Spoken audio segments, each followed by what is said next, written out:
and I are both on play-by-play duty tonight, so this show is pre-recorded. We appreciate any feedback via social media. We'll get back to you. But please don't call Dan Campen tonight. He'd love to talk to you, but it ain't going to do you any good. No, John, call Dan. Yeah, John, we got a great show tonight lined up. There was a little bit of controversy in a high school football game last night. We're going to debate about it at 6:15. Our good friend Bob Williams from Williams Law is going to stop by, talk to us about Project Rudy and the implications logistically behind selling college football to the highest bidder. We'll buy or sell on several topics. It's going to be a little bit different tonight. I'll be asking John questions. He'll be asking me questions. We'll give you our Papillion Sanitation trash takes of the night. Dan, if you don't mind, go ahead and post that poll tonight as well. And then Indiana is sold out next week for Nebraska coming to town. What does that mean for Matt Rule and his team? We'll debate at 7:30. And it's a Friday. You know what that means. It's Super Dogs. John and I are each going to give you three teams that are underdogs this weekend in football to outright win. Again, you can get at the show at After Hour 1620 about anything that we are talking about tonight. But please do not call in because we are not here. But what we're going to do to open up the show tonight is there's 6 games left on Nebraska's football schedule. We're going to rank them from least important to most important from where the season stands right now. And John, if you don't mind, I'll go ahead and start us off. We'll just go back and forth. Yep. My least important game left on the schedule is USC. And for a couple of reasons, for obvious reasons, it's going to be a measuring stick game. This is a program that's had a ton of success, and you really want to see where Nebraska matches up with them. But the fact that as of this recording, Big Ten teams are 1-6 when going across 2 different time zones. The travel aspect hasn't really been figured out by the coaching staffs, et cetera, et cetera. This will be Nebraska's first trip to the West Coast. Obviously, just their second away game of the year as well. Or at that point, it'll be the third. It's just not as important to me if they go out and don't look as polished as they have in some games up to this point in the season. Yeah, I don't disagree with what you're saying. I think that, to be honest with you, I went back and forth between this one and Ohio State, and I just feel like the Ohio State game is the least important one for me. Ohio State's absolutely one of the best teams in the country. Nebraska's not there yet. The result of this game, I think only if Nebraska pulls a monumental upset does it really matter, right? Like, agreed. Everyone expects Nebraska to lose. It's expected that Nebraska is going to lose this game. There's not an expert in the country who's going to pick Nebraska to win.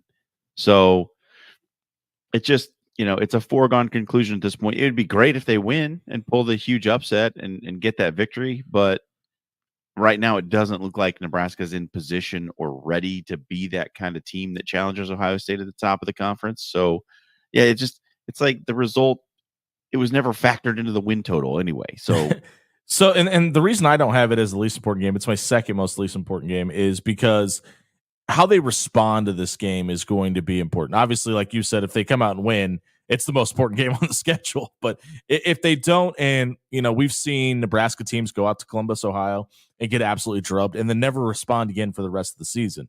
Now they lose to Indiana, and then they go lose to Ohio State, and they don't respond to that loss. There's some pretty big implications there with that. So that's why I don't have it as the least important.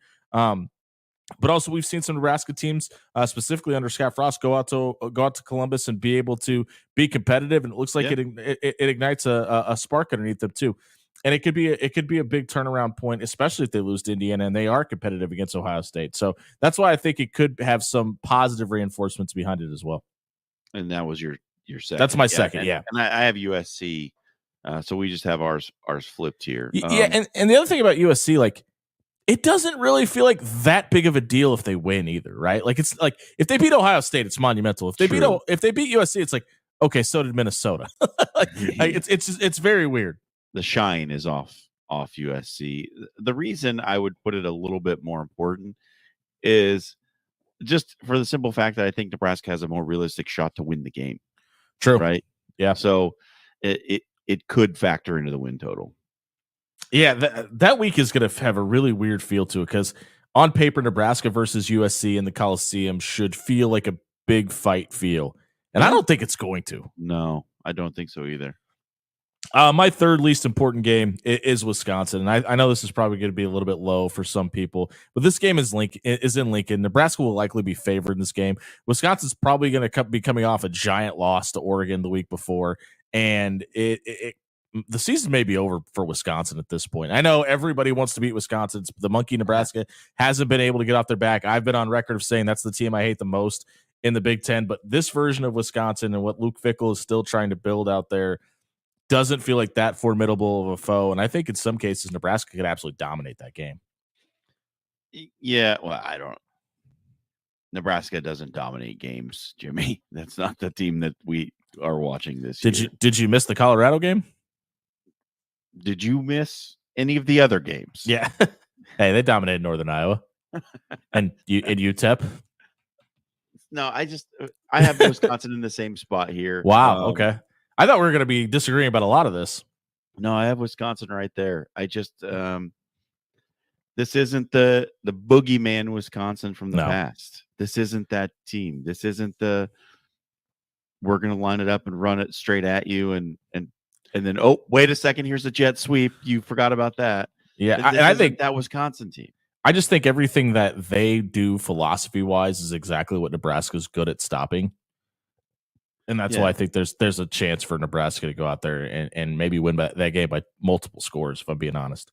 It doesn't have Nebraska-Wisconsin feel to it. You know what I mean? Like when it's Wisconsin week in the past, you had a feeling like, what's going to happen this time? I don't have that feeling for Wisconsin this year.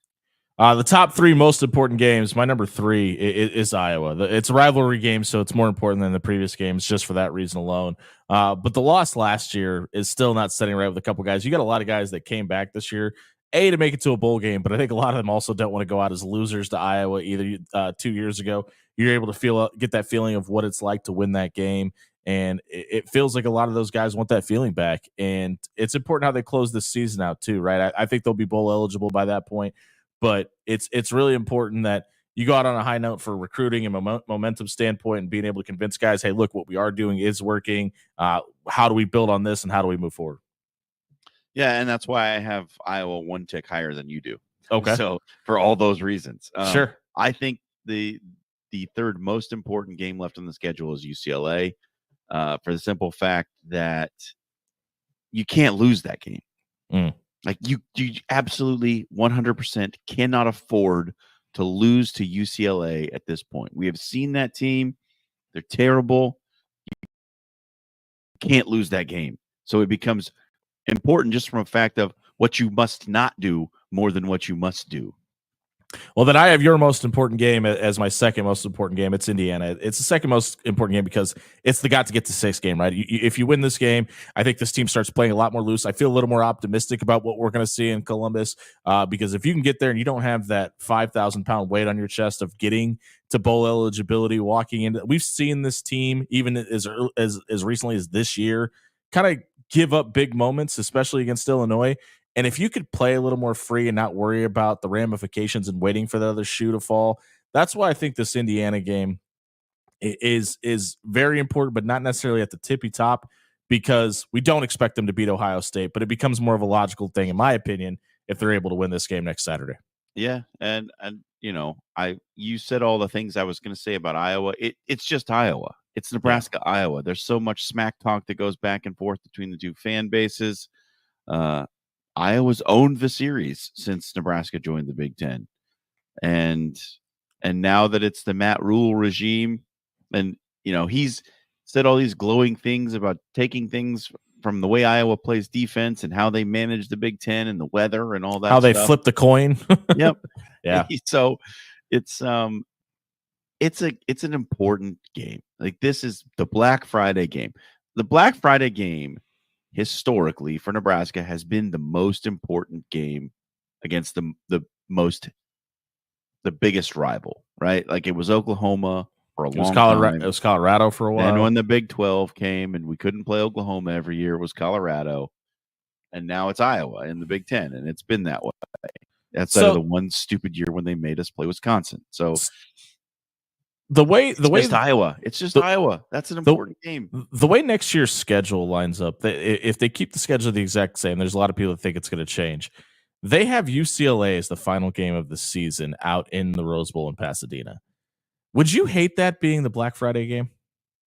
It would give a lot of people a good opportunity to go on vacation on over the holidays and be in sunny California in November. Yeah, I don't Because know. and I here's just why here's why I asked that, because we talk about this weekend coming up, and you got the Red River shootout, you've got Ohio State, Oregon, you've got all these big games in midseason form, and I don't know if I would necessarily hate the Iowa game being in the midseason versus the last game. I don't know. Look, I'm all for breaking tradition and doing things a little different. I root for chaos.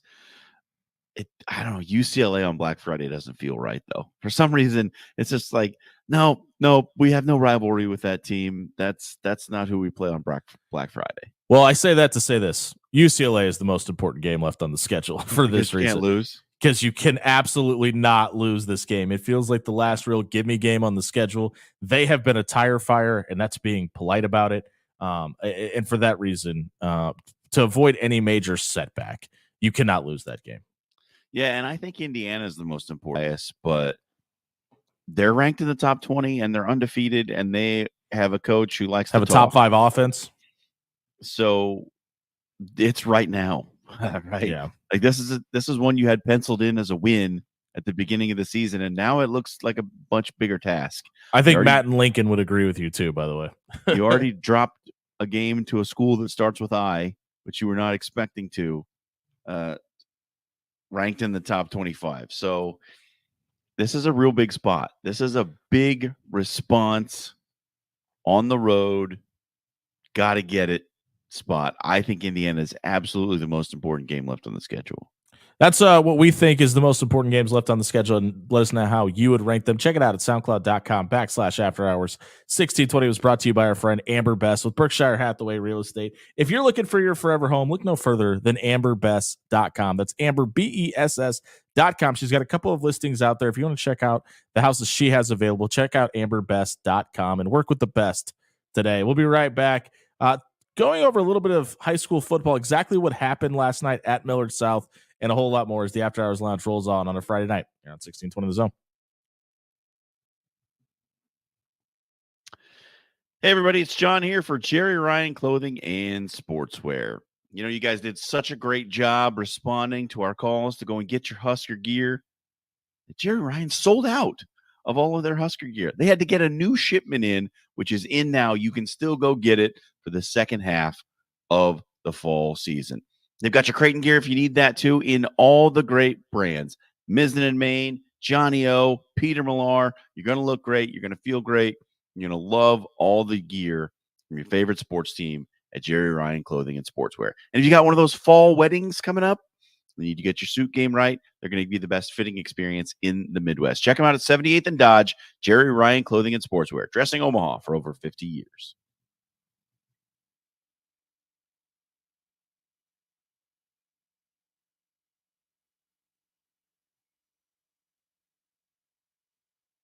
Very warm outside for your Friday afternoon to kick off the weekend. A few more clouds will enter in the evening, and overnight tonight they'll stay with us. Starting the day tomorrow with a temperature right around the 50-degree mark. Throughout the day, we warm into the upper 70s, but beautiful outside with partly cloudy skies. I'm meteorologist Luke Vickery, KETV Newswatch 7.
Attention Pepper Jacks fans, get ready to crunch your way into something new. Introducing Crispy Chicken, your latest protein option. Now available to add to your favorite Philly, rice bowl, nachos, burrito, or salad. It's the perfect golden crunch you didn't know your meal was missing. But hurry, it's only here for a limited time. So head to your nearest Pepper Jacks and make your meal crunch-tastic with Crispy Chicken.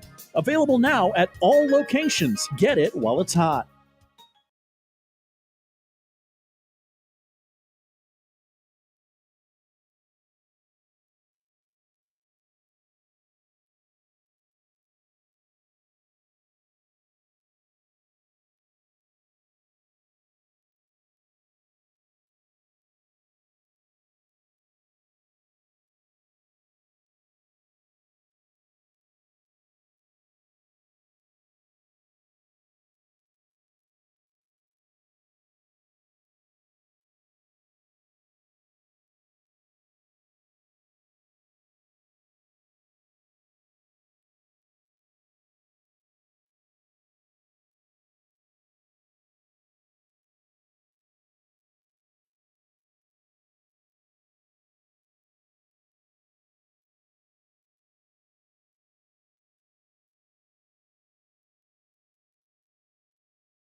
Kickoff time is here, and Chesterman Coca-Cola and Hy-Vee have your tailgating needs covered. Through the end of August, stop by your local Hy-Vee and grab 2 liters of Coca-Cola. Buy 2, get 1 free. Stay hydrated with Powerade, 20-ounce 8-packs for just $4.99. The savings don't stop there. For the month of September, you'll see Coca-Cola 6-pack mini cans, just 3 for $11, and half-liter vitamin water 6-packs, just 2 for $11. Chesterman Coca-Cola and Hy-Vee, keeping your tailgates hydrated this football season.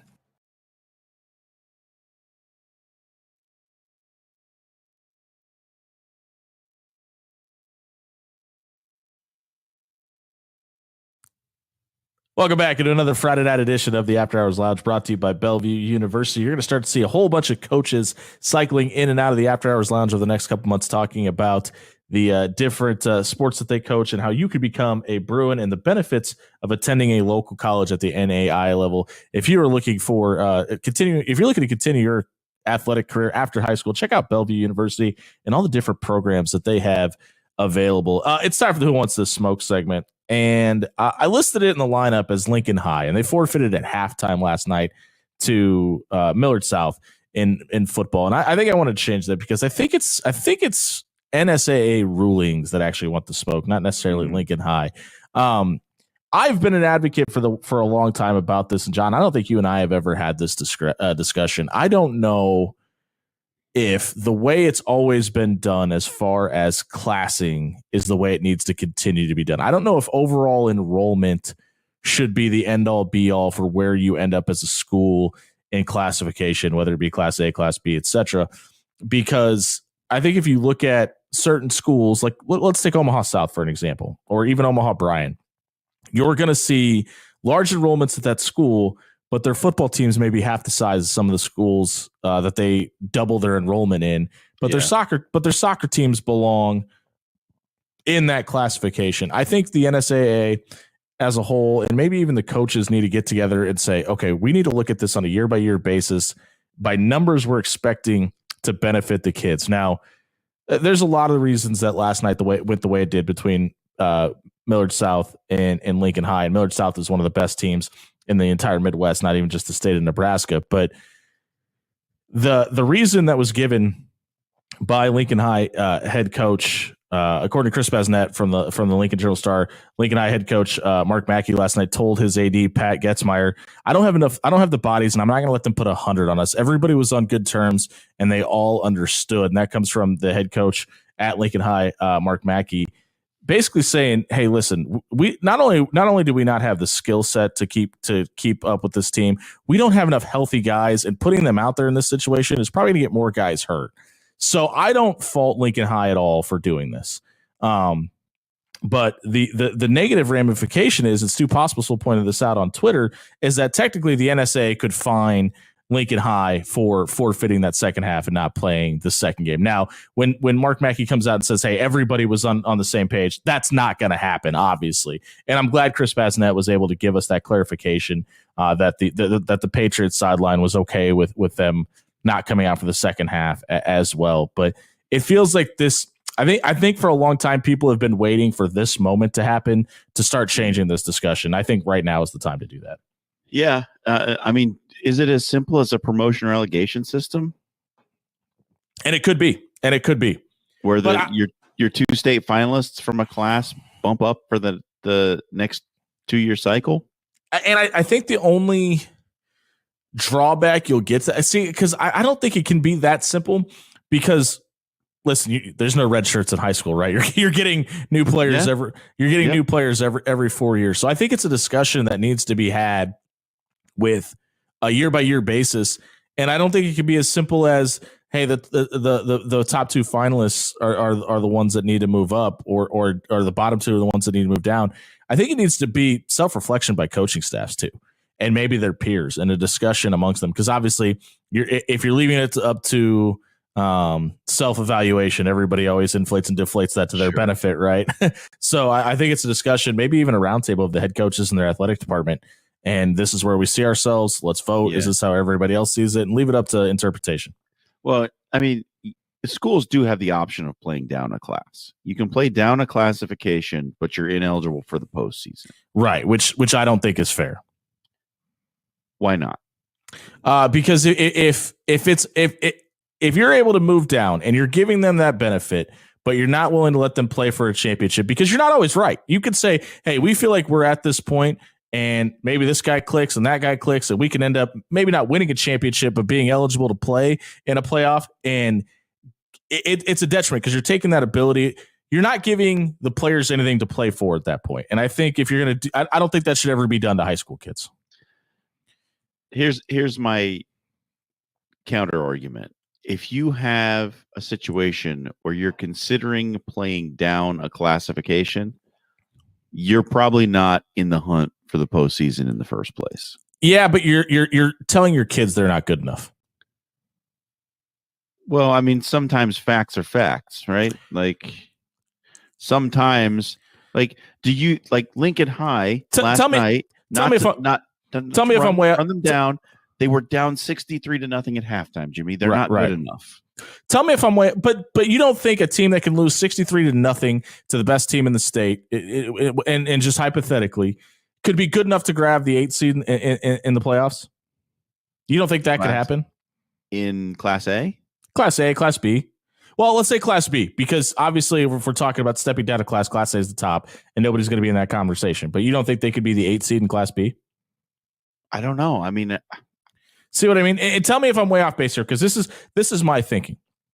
Because people looked at Danny Woodhead and told him he wasn't good enough to play at Nebraska, right? We've seen so many players be told, you're not good enough to fill into this box that we're trying to classify you into. And then they go out and prove them wrong. And I think for some of these teams, it may be hey, that mountain of Class A is way too high to climb for the skill set we possess. If we're motivated and we feel like we can actually accomplish something, that may unlock some things in some kids that you don't necessarily have right away. And that's where I'm saying that if you're going to give people the ability to drop down a class, I think it should be voted on by said class, because if you have an absolutely stacked team and you're like, hey, we might be the runner-ups in Class A, but if we drop down to Class C2 and we're just going to start crushing 8-man team, you know what I mean? Like, I think that's why it needs to be voted on. But if you're going to allow it to happen, that means you're in agreements with their overall evaluation, and then nothing should change, because if it's allowed to happen, there's a reason for it.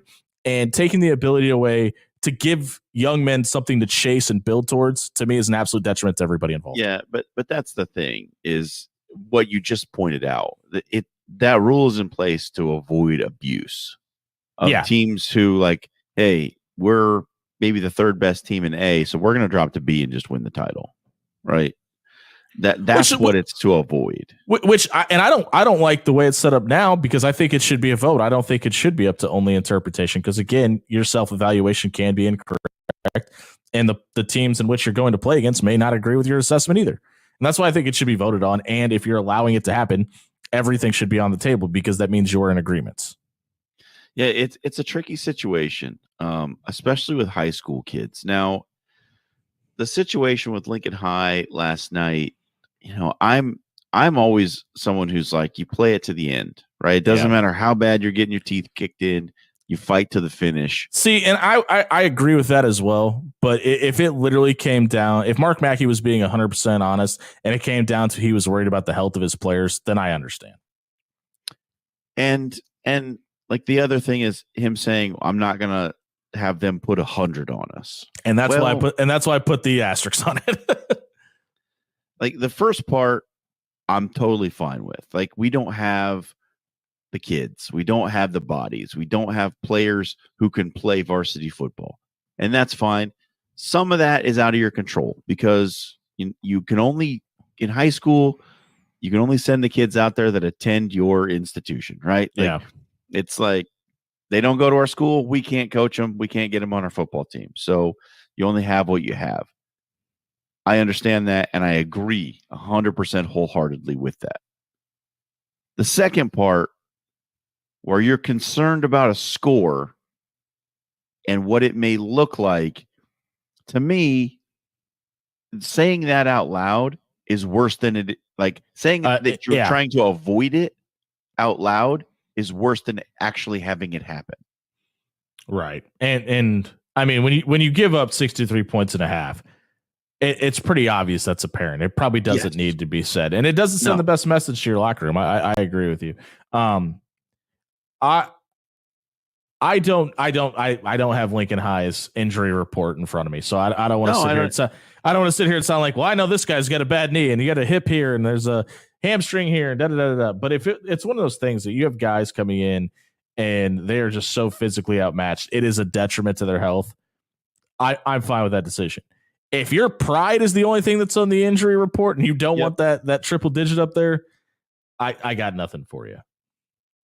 That's the point I'm making exactly, man. Yeah. Like, I think that like Millard South is really, really talented. And there's a lot of teams in A that, let's be real, don't belong on the same field with them. Yeah. And that's in their same classification. And right? I don't know it's Ty Wisdom. Not fair. I don't know Ty Wisdom personally. We've obviously talked to him 2 times on this show. But he doesn't come off to me as a guy that would say, no, we're running every single starter back out there till the end of the fourth quarter either. Like he's a guy that when he took this job was very happy to get this opportunity and seemed like a very humble person. I would have been amazed if one starter saw the field after halftime as well. Yeah. And from all indications, he was in agreement that it was okay to end the game at halftime. So. And I know some people on Twitter had something to say about him not making a statement. That's the right move. There's nothing to be said there. Like, what do you want him to say? You clearly agreed to it, and that's all you need to say. Like, I don't expect him to come out and apologize for anything, and I don't expect him to come out and have anything negative to say about Lincoln High either.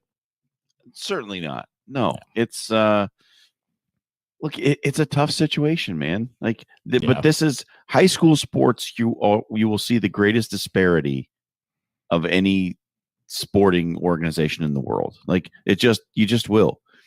There are teams who have all the talent and teams who don't. You know what I mean? Like you get teams that probably don't belong on the same playing field, and that's what we get. This is what we see.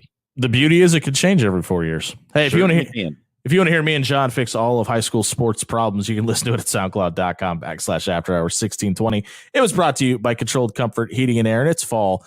That means you need to get the maintenance done on your HVAC unit so you can be prepared this winter and not freezing in your living room. Head over to controlledcomfort.com, set up a maintenance appointment so you can have peace of mind about your furnace over the colder months. And make sure that the warm weather didn't take too much of a toll on your AC unit this spring or summer. We'll be right back. Catch up with our good friend Bob Williams of Williams Law, who's going to solve Project Rudy for us.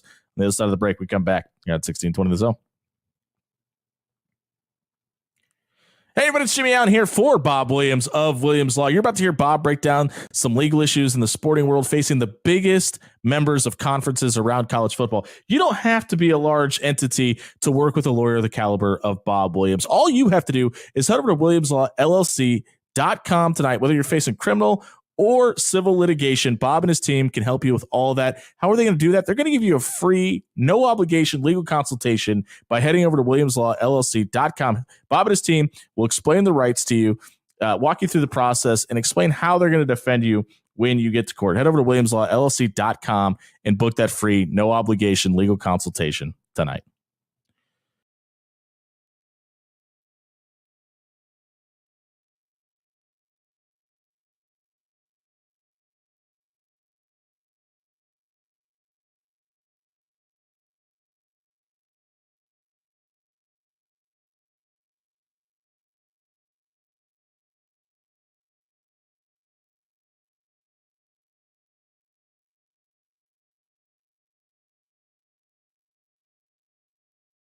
When you shop local, you help strengthen our community. So if you need roof repair, gutters, siding, even windows, call local Pyramid Contractors. They're the #1 roofer in Omaha for more than a dozen years. Let Pyramid Contractors come and give you a free estimate. Give them a call at 402-502-9300. That's 402-502-9300. Or visit them online at PyramidRoof.com. Never settle for less.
It's football season. Stop by Jerry Ryan Clothing and Sportswear on 78th and Dodge for your Peter Millar and Johnny O Husker polos, quarter zips, and vests. Before you know it, basketball season will be in full swing, so stop by and grab your Blue Jay gear too. And as always, you can get a free tailor fitting with John, Dan, Jake, Deanne, and Monier the tailor. Jerry Ryan, dressing Omaha for more than 50 years. At Jerry Ryan's, we bring out the best in you.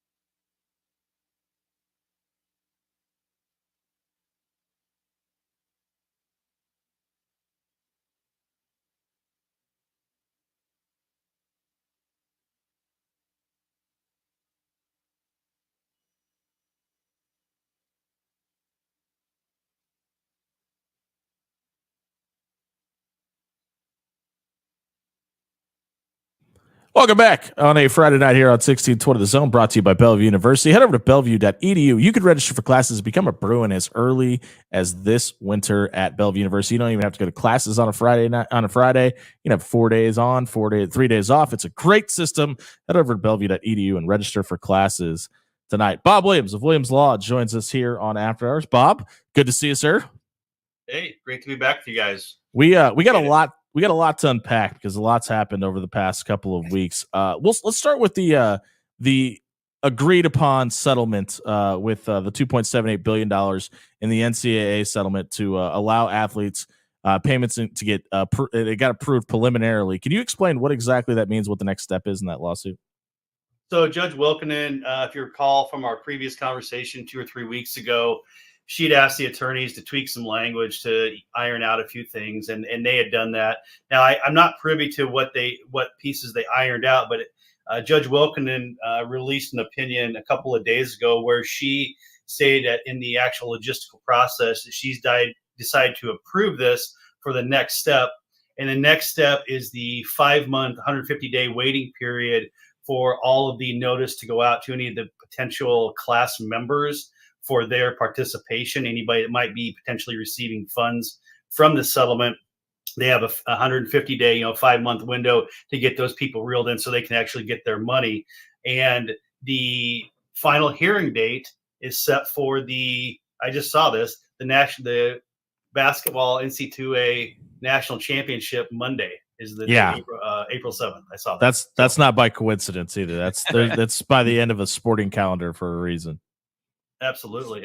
So that's the next step. It'll be interesting to see if anybody doesn't opt in for that's eligible, and to see what other. I mean, that half a year away seems like forever, doesn't it? Yeah, right? I thought it was weird that it was pushed that far back till I saw why it was on that date. Yeah, well, and if they have to do at least 150 days notice per their prescribed statute to allow those party members to come in, so it has to be at least that far out. I see that there's some other scheduling dates before that, but that's when the final hearing where they basically prove it up will happen, and they'll submit all these thousands of people's names for the stamp and approval. Now, how they're going to logistically go through the payout process, remains to be seen, and I have zero idea how they're going to do that. It sounds like a logistical nightmare, but we guess we got 5 months to learn a little more on that issue.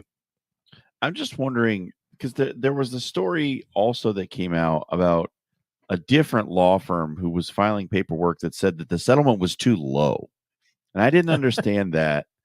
I really wanted to ask you about it. So when there's this class action suit, another legal entity can come in and say, no, you've made the wrong decision. We think it should be more money.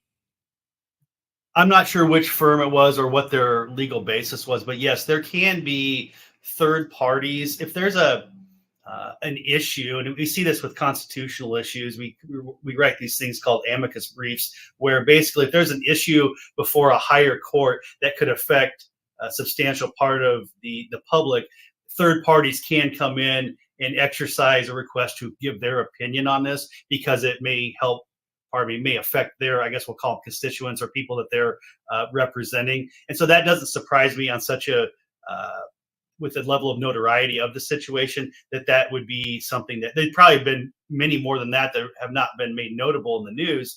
That doesn't surprise me, but I also don't know how you actually pick a true number to go with. I mean, a lot of this seems pretty arbitrary where they're getting numbers from. And yeah, that number, $2.7 billion, sounds like a lot of money, or the $22 million that each school may be authorized per year to spend on their student athletes. But who's to say that's wrong or right? I guess I don't know.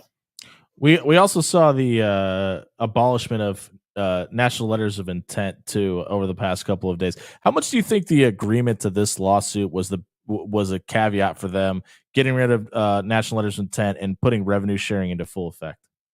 I think there's 100% nexus there. I don't think anybody's trying to deny that just isn't paying attention. I think that was probably going to be dissolved at some point soon anyway, with the changing landscape. And when we're setting up systems for the universities to handle how they want to pay their own players, the letter of intent, those things you talk about enforceability or lack of enforceability anyway. Let's just eschew those and go with this new program. And again, there's going to be some growing pains moving forward, and we'll have to wade through all those together. But I guess we'll see what the horizon has. Yeah, the letter of intent stuff is interesting because it was very often maligned by people in the know about what was actually in the language of the letter of intent. And I don't know, it seems like the NCAA got out in front of this one, because this feels like it was going to be the next big lawsuit against the NCAA. Yeah, letter. And if you look at it, if you fan out, and I look at letters of intent, sometime when I'm doing negotiations to a third party or an arbiter, something like that, we'll have what we would call attorneys as a letter of intent, kind of a roadmap we want to follow. They're not formally enforceable in this scenario. Really, when a kid, I say kid, a young student athlete would sign a letter of intent, it's a one-way street. Like the university is not also signing, a reciprocal letter of intent for them, and so that's why the enforceability hammer was never really there. I think that there's probably going to be some other version of commitment, and I don't know what that's going to look like. But yeah, I think doing away with that. And there's been detractors of the letter of intent or the dates of signing the national letter of intent have changed over the years. And you could ask 100 coaches whether they're a fan or not, and most of them would say, well, even if they are kind of a fan of it, they don't like the dates or something about it. I think it needed to be blown up anyway. We'll move on to Project Rudy in a sentence I never thought I would say. College football is essentially up for sale. What do you make? What do you make about this movement of these former Disney executives coming in, essentially trying to create a super league of college football? Because I don't think anybody ever saw it really going above the conferences, and it feels like that's what's happening here. I would agree with you. First of all, the name of it, I tried to figure out where the name came from, and I presume it's a Notre Dame Rudy Rudiger reference, right? Would you guys agree with that? Well, that's and if it is a Rudy Rudiger reference, I think there's a lot of irony involved. Yeah, very much so. Very much so. When you look at this is a proposal for a 70 team, single media rights agreement. Non-walk-on league. Right. Exactly. Non-walk-on league. Again, Rudy, right? Yeah. But then it's going to cut out these other 60 some odd teams, the little guys, which Rudy was the little guy, so that's I find it ironic that there would be the label of this. And I think that a couple things we need to know though is, so they're looking as a projected start of this in 2031. They need to let these other media rights deals expire or terminate or get bought out depending on each scenario. And I did look, after we kind of put this on the topic of discussion list for today, at some of the people that are in this SMASH group, this SMASH, fund group. Yeah, and the a bunch entity. of them have ties to the entity, the equity entity. You're right. A ton of them have ties to Disney or arms of Disney. And I went on their webpage and looked around. I tried to poke around on the about each person, and it links back to the front of the webpage. Like I don't think they have barely even developed this. It's such in the infancy stage from their company's standpoint. I don't know how this is going to develop over time. I think that it's going to squeeze out these what do they call them, the other six conference, or what's the term? The group of six, yeah. The group of six conferences. And you'd be kind of looking at like having two NFLs, right? You got 70 teams. And I think about things such as, okay, money aside, but I'm looking at appearance. I'm like, okay, so I'm looking at Nebraska. They're going to now play essentially, 12 conference games a year, then, so to speak. You're cutting out several front-end home games, probably. You're cutting out some guaranteed wins. Are you going to have as much disparity with teams having more losses than they would normally have? Or are you going to have win streaks go down? Or are you going to have there's another, just money aside, there's going to be a change in the optics on how you look at a team. Is a team now going to have a 3-loss team now going to win the national title? Which actually could happen this year, I guess, coincidentally. True. But yeah. But there's a lot of factors to consider. I haven't looked at the final numbers on what they're kind of looking at projected wise. Certainly, it's a huge money maker, and I see there's other private equity firms that are looking to potentially make proposals within this similar type of structure. And I haven't read up on exactly what the parameters are, but I think this is just one of several that are going to be proposed over time. See, and I was going to bring this up last night. I think what this also opens up is the ability to have more neutral site games as well. I think the days of everybody getting 8 home games will die with this. I think that's undoubtedly the money's gonna track with that. I think fans are gonna have a problem not getting their 7 home games, right? Having the ability with their ticket holders for the university having that extra 1 or 2 home games, or maybe have to travel to a third location a third-party location, such as the NFL travels to Europe and things like that. Yeah. It'll change it's obviously be a huge change to the landscape. I don't think any of us are ready for it. I have a kind of an interesting, weird legal speculation here for you regarding the formation of the. Hey, I'm the conspiracy theory guy. Yeah. Well, maybe your virus has infected my brain, Jimmy. I don't know. Patient zero, baby. Okay. So, from a legal perspective, because we're dealing with so many public institutions of higher learning, right, which are de facto part of state governments, in some cases, actually part of, in other cases, the state government has given them authority to operate independently, right? If there's a super league that's formed and certain teams are excluded, is there any legal standing to say that the future earnings of some of these institutions of higher learning that are public have been damaged by the formation of this league? I think it's certainly a thought process that you can walk through. I think part of, adjacent to that or along with that, you look at whether or not the formation of a league of this size would violate any antitrust rules that are out there. Some of the stuff we've talked about from a different angle with some of the NIL stuff, because clearly where do you draw the dividing line? And even within the structure they're proposing, they have kind of a monetary relegation system proposed to where, maybe the teams that sit in the top 10 of the 70 or top, quarter of the 70, get these $250 million pieces of the media deal, but even the lowest teams may get $30 to $60 million. So with regard to the other schools, would they have standing to make some type of claim? I don't know the answer just yet. I think that certainly is a process that when this group's getting formed, they have to look at. I think every school, like Nebraska, the entire state identifies with the University of Nebraska and the revenue, and it's a bigger tie-in. I think there's a lot of similarly situated universities around the country that may have some complaints, and some schools that may be fairly high academically, but may not meet the threshold in the top 70 that may have some complaints too. Yeah, the reason I ask is just that, like, when we have a private group like the NFL, no problems, right? Like, you either get a franchise or you don't, and it's their choice. But when we're dealing with schools and public institutions, it seems like the law is going to treat that a little bit differently.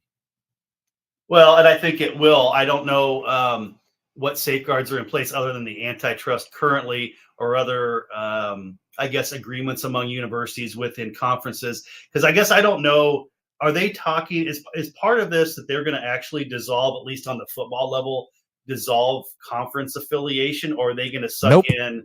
They're going to keep the conferences in play as of right now. How are they? What's the plan on the other? So it's going to be the Big Ten, SEC, and then where are they pulling the rest of the teams from?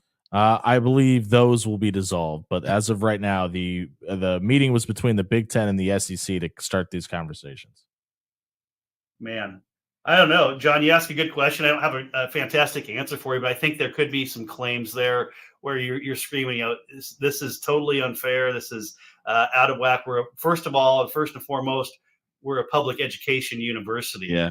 And so, what about the student first, the student athlete first, versus the big money, and then the partitioning of some of these schools out of the eligibility for the bigger piece of the pie?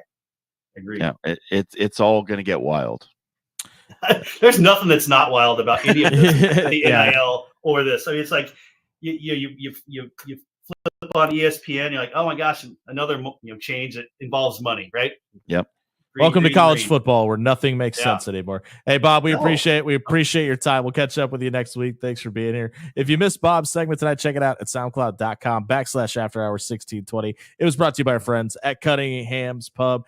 They'll have all of the college football games going on this weekend. Nebraska's on a bye week. Head over to Cunningham's to catch all of the college football games going on around the country, as well as Sunday Ticket, and the brunch menu is back at Cunningham. Stop by one of their two great locations, the Old Mill District or down in the historic Blackstone location. We'll be right back, finding out what's trending on social media. You're on 1620 The Zone. Hey, everybody, it's Jimmy Allen here for Forsman's Finest Decks. Listen, spooky season is upon us, and maybe you're sick of the cobwebs hanging in your house because your wife decorates for Halloween too much. You want to move that stuff outside, make sure it's protected. Put it on a deck. Have Travis and crew come build you a deck, put a cover on it, add that something that your house has been missing. It can also be an extra area to place some TVs along the way for football season. You know what I'm talking about. Head over to Foresman'sFinest.com and have your dream deck built this fall. Forsman's Finest Decks, building the finest decks in Omaha. The dream of playing the sport you love may be closer than you think. The Bellevue University Athletic Department proudly sports the best scholarship funding among NAIA programs in the state. To compete with the best, we need to recruit the best. All incoming freshmen earn a $5,000 scholarship when they enroll at Bellevue University.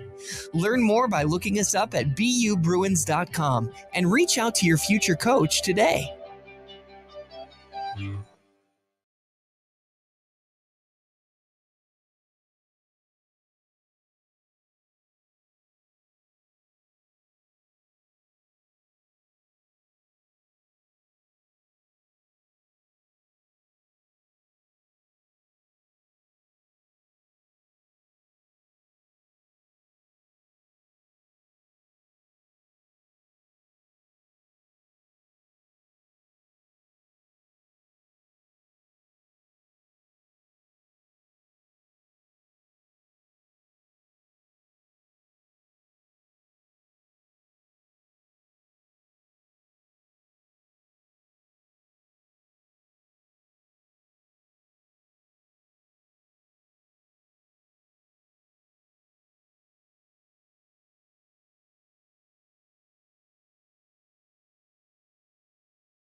Are you watching the water slowly seep down the drain again? Go with a local solution. Go with Trusted. AX Plumbing is here to help. With over 20 years of serving the metro area, AX Plumbing can do it all, from residential to commercial. They can even help with the new build installation service. Head over to axpservice.com today. There's financing available to qualified buyers and military discount too. Check out axpservice.com today.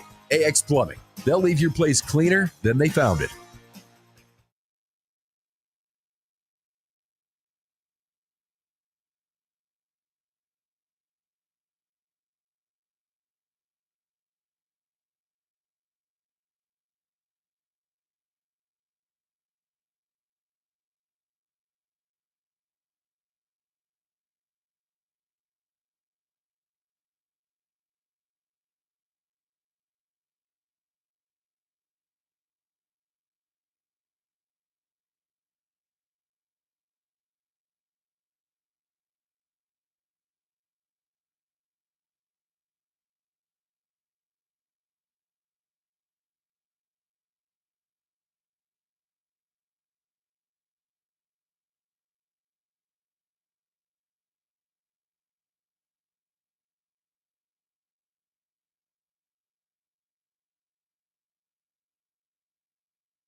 Attention Pepper Jacks fans, get ready to crunch your way into something new. Introducing Crispy Chicken, your latest protein option.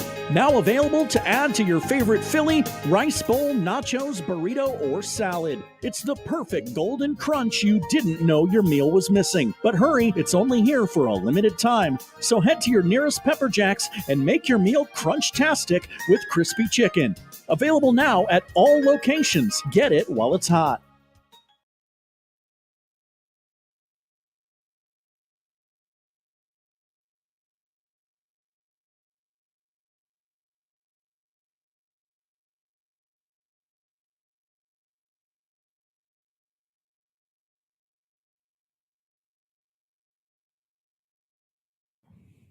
As we promised you on Wednesday night, we're putting the black bow on the Friday night first hour here on 1620 The Zone, brought to you by Bellevue University. If you want to keep up to date on all things Bellevue athletics, all you have to do is download the BU Bruins app to your smartphone tonight.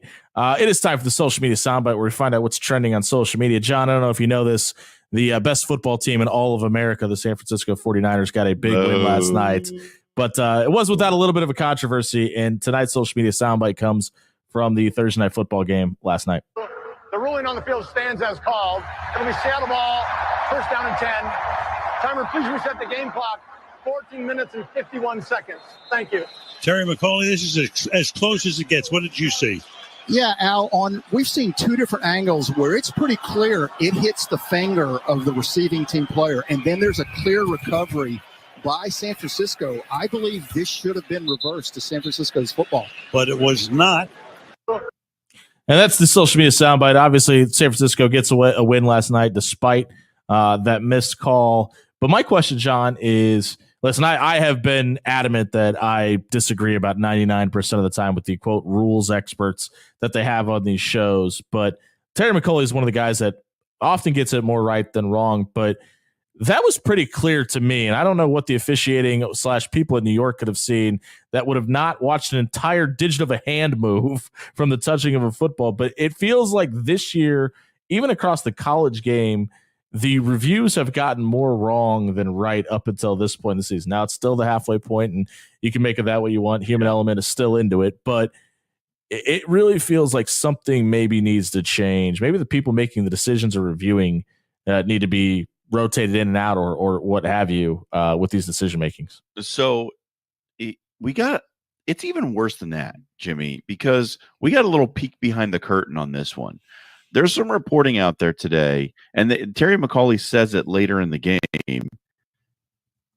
The team in New York that's doing the reviews did not have access to the same enhanced camera angles that we saw on television last night. That everybody in America had. Yep. So they did not have the angle where you can see the return man's fingers move. They didn't have that angle in New York. And my question to you is, how? Yeah. How do you not have it? You're the NFL. How is this possible? Does the NFL agree with everybody else so much that putting a football game on Amazon Prime doesn't make any sense? That they just don't have an or an Amazon Prime subscription themselves? I'm just like, so I think honestly, when we see these bad review overturns, this is what's happening. Overturns, this is what's happening. They don't have all the camera angles. They're not getting a full feed. And it is baffling to me that the NFL, this multi-billion-dollar organization, can't figure out a way to get every single camera angle that is available on a broadcast. Not even on a broadcast, on their broadcast. Like, yes. Okay, you could sell me in the Troy versus UAB game that whoever's making the decision on a review in that situation may not have all the camera angles. This is the most watched thing on television last night, by the way. It did the best numbers in the early reportings as the most watched thing on Thursday night programming in the country, and the people running it don't have the angles to help better their product. That's a problem. It's very, very weird. And honestly, like, that was the peek behind the curtain moment. That's when the light bulb went off for me. It was like, oh, this is what's been happening. This is why these reviews are so inconsistent. They're not even watching the same thing that we're watching. It's ridiculous. I need explanations from somebody too, because like, for all the crap that the NFL tells us that we don't really care about or need to know, like you need to die on this hill. Like, tell us why don't you have this angle, and how are you fixing it going forward? Because like we said, obviously the call didn't end up having any sort of ramification on who won that game last night. And it could have. But it could have. Almost did. And for anybody that for betting purposes, had the under, Seattle went down and scored a touchdown in that situation. So if you're I didn't have any money on the game, and it didn't matter to me, but I'm sure there's somebody out there that had the under in this game that was screaming, oh, that's probably the catalyst for getting him over, and blah, blah, blah, blah, blah, blah, blah. And that narrative is always going to be out there. And you need to find every way you can to dispense it, because if you're going to lean all the way into the DraftKings and FanDuel partnerships that you have, you got to protect that entity. Yeah, it's so weird to me that we brought back instant replay, and we do all these replay reviews ad nauseum, by the way. And the point is that we're sold over and over again, to which I agree with to some degree, is to get it right, like to make sure that the rules of the game are applied fairly and that every call is appropriately made, right? Like, that's the point of replay review, is to make sure that the rules are being followed and everything's on the up and up. Well, to do it the right way. Not doing that, if you're unable to do that because of what? You don't have the right camera angles that everyone else can see on TV, who like you on your couch, Jimmy. I on my couch could have made that call. We were like, no, clearly you touched it. It's very obvious. But like, just call Al Michaels. Replay He's is to sitting get there. it right. Kirk Herbstreit's always looking to do more work. Is to get it right, and Yeah, they don't get it right. And not only don't get it right, they clearly get it wrong. Like when it's that obvious, like when we talk, like, listen, we hear every Saturday, Sunday, Monday, and Thursday night, it has to be indisputable evidence. That call was about as indisputable as it gets. Like, you see complete movement of, like, his finger almost bends backwards from touching the football. And unless there's somebody performing witchcraft in the stands, there was no other excuse. Yeah. So what we're now doing, and look, a lot of the replay reviews, I would say most of the time they get it right. Most of the replay I reviews, agree with that. they get it right. So we're talking about a small percentage of replays here. But it also, like, it makes you feel a certain way. It's like, well, then what are we making the game longer doing all these replay reviews for? Like, why are we wasting all this time when you see something like that? I think why do I, random guy in Omaha, Nebraska, sitting on my couch, have a better view of the replay than the person making the decision and buzzing down in most cases for the review? Well, I'll give you an example. At Creighton volleyball games, the replay official has access to camera angles that are not part of the broadcast package. They're just extra cameras, high-speed, slow-motion cameras to make the right call, which feels like the NFL should have. Yeah. Right. So they actually have more camera angles than what we do on the broadcast. Maybe these NFL stadiums are just so small that they can't fit the extra cameras into. For the NFL to have fewer camera angles seems just so ridiculous. Yeah, it's about as asinine as it gets. Listen, this has been the social media soundbite. We need to take a break here because I think we're both going to start throwing things in frustration because of this discussion. If you missed it today, check it out at soundcloud.com/afterhours1620. It was brought to you by our friends at Pixel Fire Marketing. Maybe you're scrolling through social media right now and you're seeing your competitors having social media ads on Facebook or Instagram, and you're wondering, how do I do that? Why do these ads look so good? What I create myself doesn't look up to that quality. That person's probably working with Pixel Fire Marketing, and you can too. If you're the decision maker in your business, head over to pixelfiremarketing.com today. Work with Dan Desai and his crew. Walk through the enticement journey that is engaging your brand online. Head over to pixelfiremarketing.com to learn more about getting social media ads for your business today. We'll be right back. Buying or selling on the other side of the break. You're on 1620 The Zone.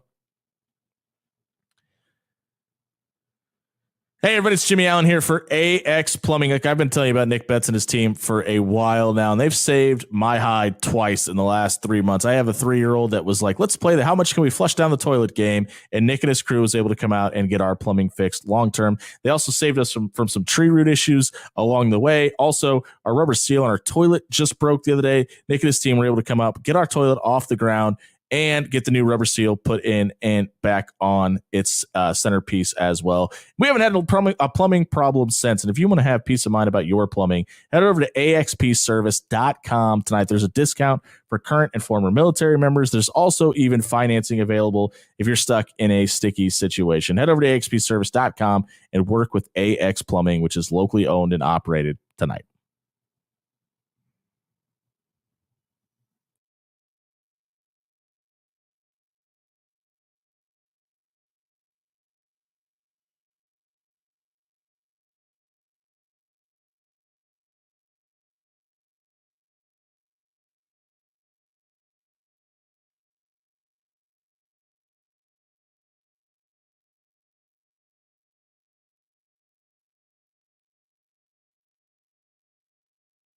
Are you watching the water slowly seep down the drain again?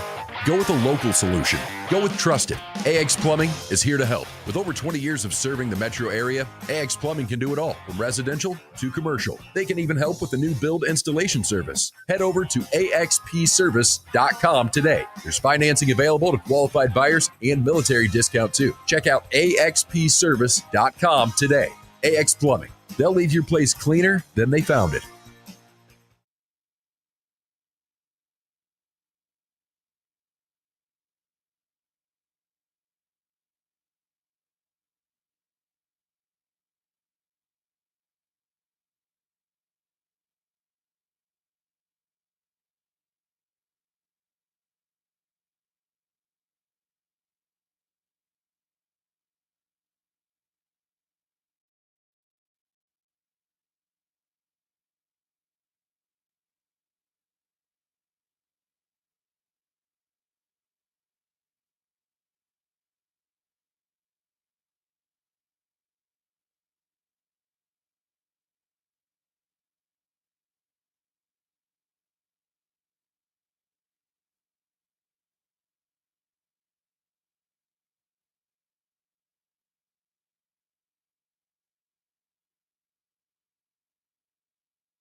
The leaves are on the ground and the footballs are in the air. That means it's time for a fall tune-up. Locally owned and operated with 18-month same-as-cash financing available, Controlled Comfort is your one-stop shop for all your HVAC needs. With over 350 5-star Google reviews, Controlled Comfort is the cream of the crop. Head over to ControlledComfort.com for all your HVAC needs today. Control Comfort keeps it under control.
When you shop local, you help strengthen our community. So if you need roof repair, gutters, siding, even windows, call local Pyramid Contractors. They're the #1 roofer in Omaha for more than a dozen years. Let Pyramid Contractors come and give you a free estimate. Give them a call at 402-502-9300. That's 402-502-9300. Or visit them online at PyramidRoof.com. Never settle for less.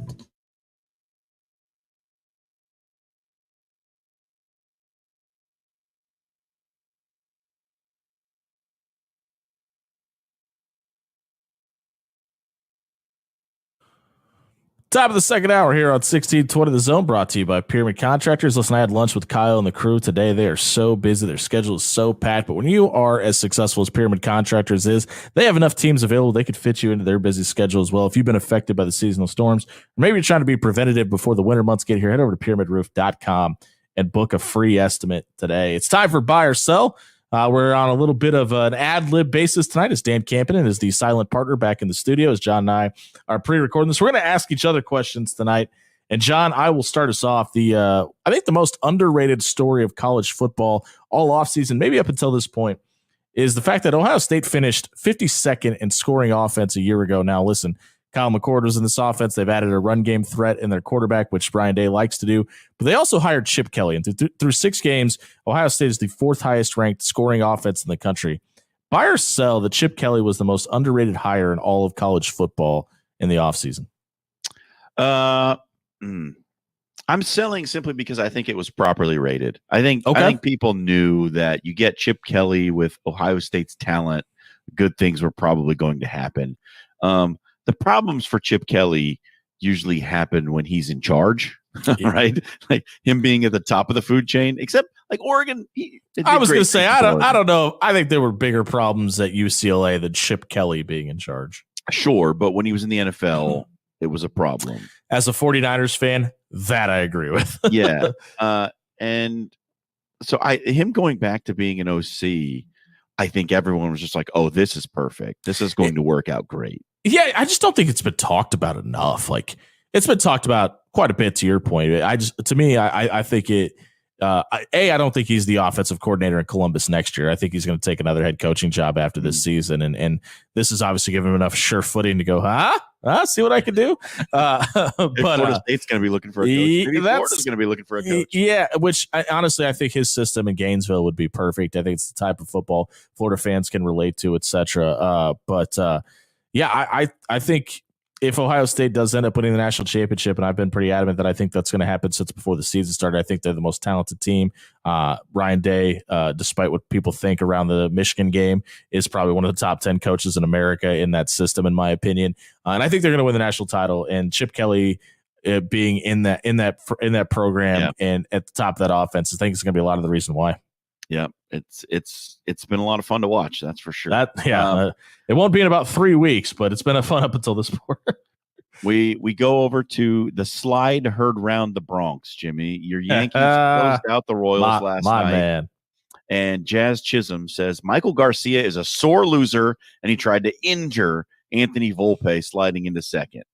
So do you buy or sell that Jazz is in the right with these accusations? Well, I mean, you literally had that group of Yankees being booed off the field in Kauffman throughout this entire series because of similar, we'll say, antics on the Yankees' part. I'm not going to agree nor deny with that statement, but I think this is what makes October baseball feel so important, right? The stakes feel high, not only in the stands, but on the field too. And I don't know if anybody was trying to injure anybody long term, but there was probably some shots fired that they wanted them to feel on Friday morning.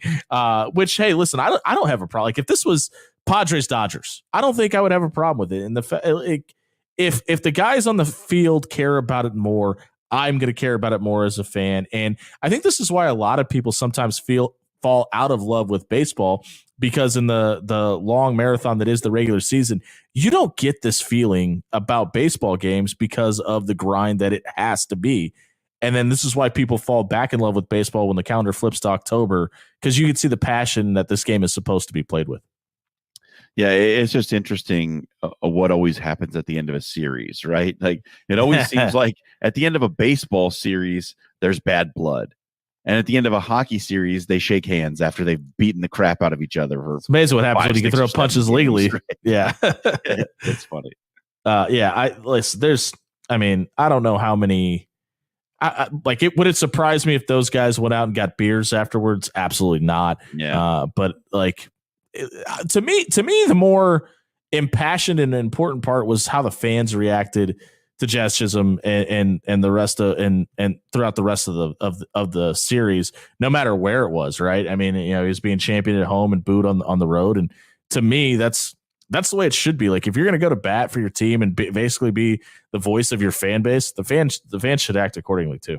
Yeah, absolutely.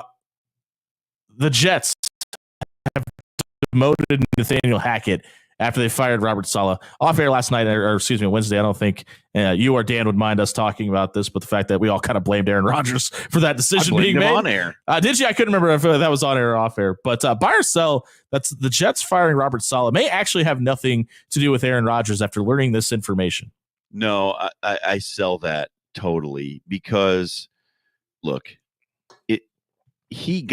Aaron Rodgers got the things he wanted. As I said the other night, it hasn't worked out. And also he's played poorly. Yeah. So if Aaron Rodgers is playing well and they're winning games, Robert Saleh doesn't get fired. Right. So it still has something to do with Aaron Rodgers, whether or not he wants to say so or not. It absolutely has something to do with him. I don't know if Woody Johnson is the best magician known to man, but he has pulled the wool over my eyes. I buy it now. I'm buying that this was a decision made from the top because Nathaniel Hackett is an Aaron Rodgers guy. And if Aaron Rodgers is one thing, he's loyal to a fault. I mean, look at Alan Lazard in New York right now, and I think everybody in the world expects Davante Adams to be a Jet within a matter of minutes. And if Aaron Rodgers was pulling strings here, I believe that he would defend Nathaniel Hackett and keep him in that position. So I think this is Woody Johnson operating behind the scenes and pulling the strings and making the decisions. And I did not believe that 48 hours ago. I'm surprised you didn't go galaxy brain conspiracy theory here, Jimmy, and say that they did it. They demoted Nathaniel Hackett to prove it wasn't Aaron Rodgers' behest. Yeah. To just prove that it's not his fault. Let's be honest. I'm 50-50 in that situation. There's a really good possibility it's both or neither. Yeah. All right. Hey, let's talk about everyone's favorite topic, Texas football. Quinn Ewers is starting in the Red River shootout against Oklahoma, returning from injury. Now, Arch Manning looked the part while he was filling in, but are you buying? Oh, weird. It's like he's a 5-star or something. Are you buying or selling that Texas is better off with Quinn Ewers? This season, yeah, I'm absolutely buying Quinn Ewers is the better option for Steve Sarkisian in that offense. He's played more football, and that matters, especially in these bigger games. And like he's a Texas kid, and he went to Ohio State and came back. And he mentioned this game specifically when he made the decision to come back to Austin. And my only question is, are you doing this and rushing him back, or is he 100% ready to go? And I think it's the latter, and I think he's going to be fine. But listen, he was the Heisman betting favorite before he got injured. It's not like we're talking about bringing in a guy that was a schlub and wasn't getting it done. You got to put the freshman quarterback in because your senior wasn't getting it done. So, yeah, I absolutely buy that he's the best option for Texas. I think he's the best quarterback in the country, and if he's healthy, I think he's going to be the number 1 overall draft pick. Yeah, I mean, what a change for Texas, right? Yeah. Think about their quarterback situation 4 years ago. Looking at you, Hudson Card. Well, 3 years ago, it was Hudson Card and Casey Thompson were the quarterbacks at Texas, right? And now it's Quinn Ewers and Arch Manning. Both of those guys combined have 10 stars, by the way. Yeah, just what a not a bit of riches. But that's what happens when you get a guy like Sark has gotten crushed, and for some points, all the right reasons. Obviously, the alcoholism thing at USC is what it is, but he has been one of the best play callers and quarterback developers in college football, essentially since he got promoted to a coordinator position. And that's like, not to make this about Nebraska football, because that's not what we're talking about here, but when you bring in a guy of the glam of a Glenn Thomas to Lincoln that has the NFL quarterback pedigree, that has worked with some of the best and has been able to develop guys, that's what you get. Like, yes, it's Texas, and they've got the legal rights to print money in the basement of the university, it feels like at times. But you also have guys that can develop you and get you to the next level. And if Matt Rule can keep guys of that volition around, yes, you got Dylan Raiola and Dayton Raiola because large part who their dad is and who they grew up rooting for. But also, if you could start developing them and saying, hey, look, we had Dylan Raiola as a freshman, and he was good here, and he was great by the time he left, and now he's beating Ohio State in his last year in Lincoln. That goes a long, long way for the future, too. Well, I mean, there's some chatter out there right now that Nebraska's in on a 2027 5-star quarterback with a serious shot to get him on campus. So it's not for nothing, for sure. Yeah, and I think Quinn Ewers coming back to Texas after going to Ohio State is something that doesn't get talked about enough either, just because the success he's been able to have. But also the Buckeyes not missing a beat doesn't really hurt. The Bengals are 1-4. Speaking of quarterbacks, they get the Giants this week. By yourself, the Bengals lose this week. Zach Taylor's days as the head coach in Cincinnati are numbered. I absolutely buy this. I unfortunately, I think it's looking like we're headed in that direction. Like they have to turn this season around for him to save his job. I don't think that the Bengals keep him around if they miss the playoffs. With that roster, the amount of talent, it just doesn't happen in the NFL all that often. No, you don't keep your job. And as much as we love Zach Taylor, one of our favorite guys from the Bill Callahan era, like it's a win now league, right? And if you don't win, you don't stick around. Well, and obviously we did T. Higgins watch over the summer, and the fact that all these guys got paid, and for a franchise in Cincinnati that hasn't paid talent all that well over the years, and they're finally doing it, and these are the results they're getting. Well, you know who they're not getting rid of because they just paid those guys, and somebody's going to have to answer for it. So, yeah, I think this is a must-win game for Zach Taylor and that group. And for what it's worth, I do think they end up winning that game this weekend. That was Buy or Sell. If you missed it, check it out at soundcloud.com/afterhours1620. It was brought to you by Controlled Comfort Heating and Air. If you turn your furnace on over the last couple of cold nights and start hearing some ticking and some sounds that you don't think your furnace is supposed to make, you need to work with our friends at Controlled Comfort. All you got to do is head over to controlledcomfort.com. They'll set up a maintenance plan for you to be able to service your HVAC unit, both the furnace and the AC, to make sure that the warm months didn't take too much of a toll on your AC unit as well. Head over to controlledcomfort.com and book a maintenance appointment tonight. We will be right back, giving you our Papillion Sanitation Trash Take of the Night on 1620 The Zone. Hey, everybody, it's John Schreiner here for Bob at Williams Law. You just heard Bob a little earlier giving us the rundown on all the legal issues facing the sports world currently. Some great opinions, some great insight. And if you've got a legal situation that needs great opinion and great insight, then you need to get a hold of Bob at 402-522-6317 and get yourself a free, no obligation legal consultation. Bob's going to sit you down, explain your rights, explain the charges that you're facing or the civil situation that you may be facing, and give you a complete rundown of how he would defend you, represent you, given your current situation. If you need legal advice, you need Bob Williams. 402-522-6317. Give him a call and get the answers you're looking for, or check out WilliamsLawLLC.com.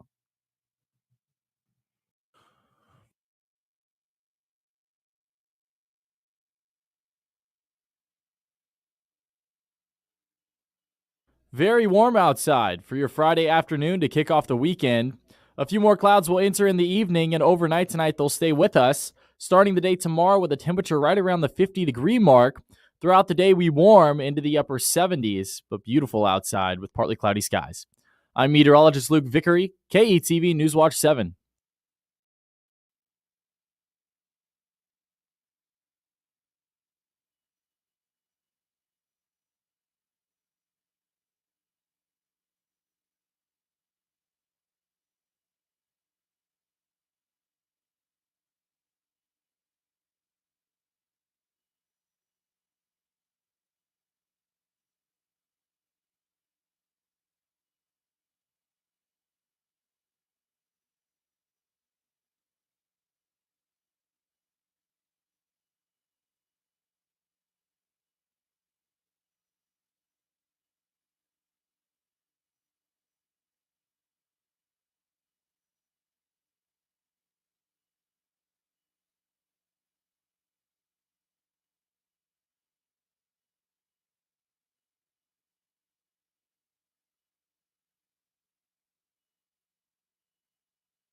After spending another summer on your deck dealing with the harsh sunshine, hot temperatures, and all-around unpleasantness, maybe it's time to start thinking about upgrading your deck to something a little finer with Forsman's Finest Decks. Forsman's Finest Decks is pretty good at building covered decks or patios to give you more shade for cookouts, hangouts, or even enjoying a game on TV. Start by booking your new deck for the spring of 2025. Family-owned Forsman's Finest Decks are the finest decks you can find. Find Forsman's Finest Decks at forsmansfinest.com.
Hi, I'm Amber Bess. If you're searching for a real estate advisor who is a skilled problem solver, Amber Bess of Berkshire Hathaway Home Services Real Estate stands out. If you're a first-time home buyer, navigating through life's changes, or you just want to upgrade your home, my expertise and dedication will get you the best deal possible. With me, expect nothing short of personalized attention and seamless transactions.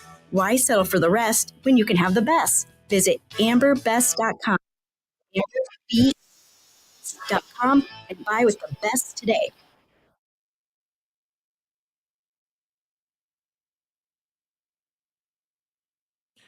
Welcome back to the After Hours Lounge on a Friday night, brought to you by our friends at Pyramid Contractors. If you're looking to have your roof, windows, gutters, siding replaced, they can do it all. And you don't become the number one contractor in Omaha for over a decade by accident. Head over to pyramidroof.com. Kyle and the crew are going to throw in a free estimate tonight.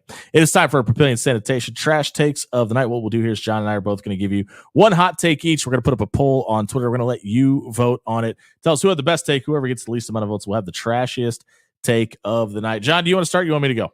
Yeah, I got one for you. All right, go ahead. I'm taking a shot at Kendrick Perkins tonight. Ooh, okay. He is part of a group, co-founder, that is jumping into the world of NIL. He's founded a company called Nilly, which is a dumb name to begin with. Agreed. No, not the vanilla cookies. Nilly is going to give high school students influxes of cash. Doesn't seem problematic at all. In exchange for up to 50% of their future NIL earnings, or until the company recoups $125,000. They are giving these students up to $50,000 in initial payments in exchange for the rights to sell their name, image, and likeness in the future. Now, to some, and on one front, it actually is perhaps a good thing. There are going to be student athletes whose families may be in dire straits, and it may be beneficial for them to take a lump sum payment up front to try and help out with some of the expenses that their families are facing. And in that sense, it might be good. The sense where it becomes predatory and scammy is all of it, is the rest of it. Yeah. When you're talking about owning the name, image, and likeness of a student for $50,000 and then being able to sell it up to $125,000. Phrase it correctly. Because it's owning the name, image, likeness of a minor. But go ahead. Right. So parental consent has to be involved here. Which has never been a problem. That's Justin Bieber. Never. Nope. This is going to go poorly. Yeah. There are going to be absolutely situations where people who are in need of money are going to be preyed upon because they are in need of money, and they're being preyed upon by people who are already wealthy. It's Kendrick Perkins and a Wall Street investor. These people don't need more money. They don't.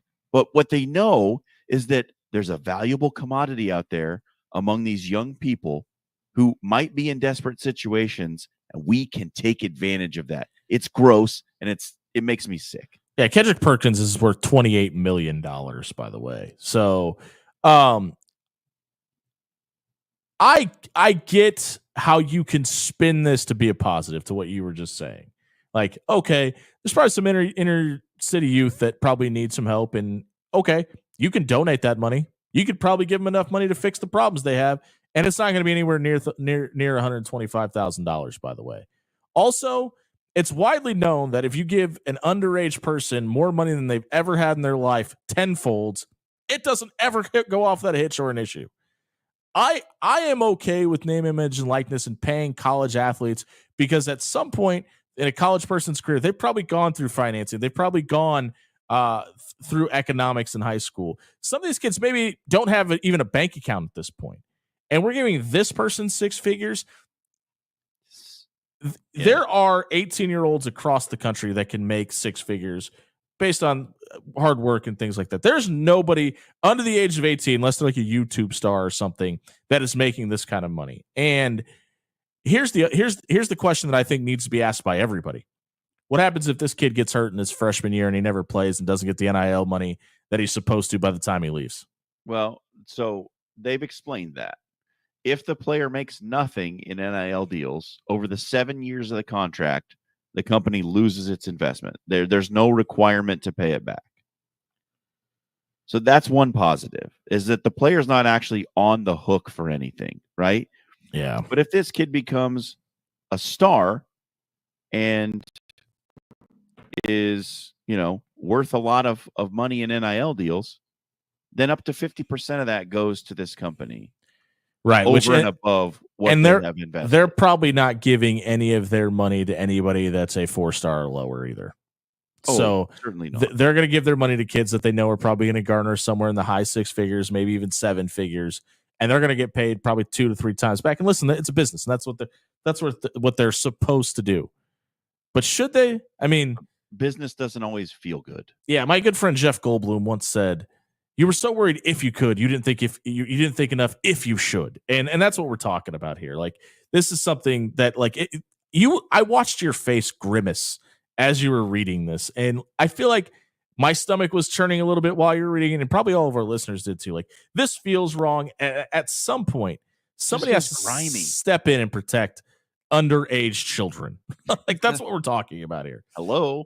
Yeah.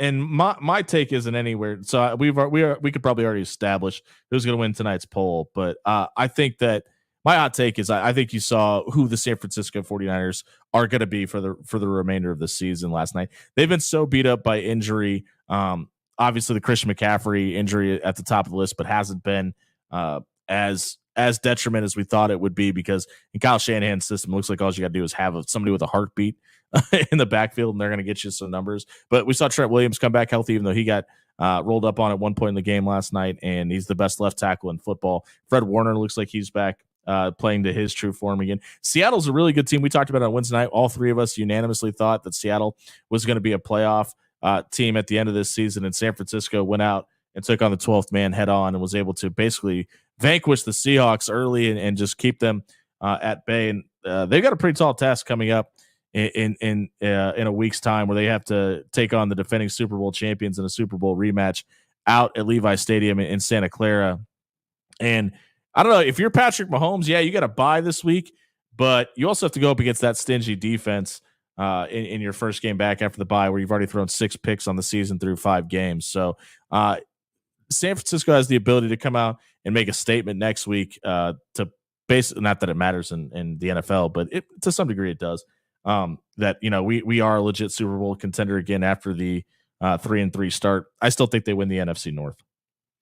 Dude, I'm no 49ers fan, but Kyle Shanahan's a wizard. Like his run game stuff is amazing. It just doesn't matter who's in the backfield. I mean, Isaac Guerrero, a rookie who's starting the year as your 4th tier running back, and then you're down to your 5th running back as well, and you're still able to run the ball like effectively and win games.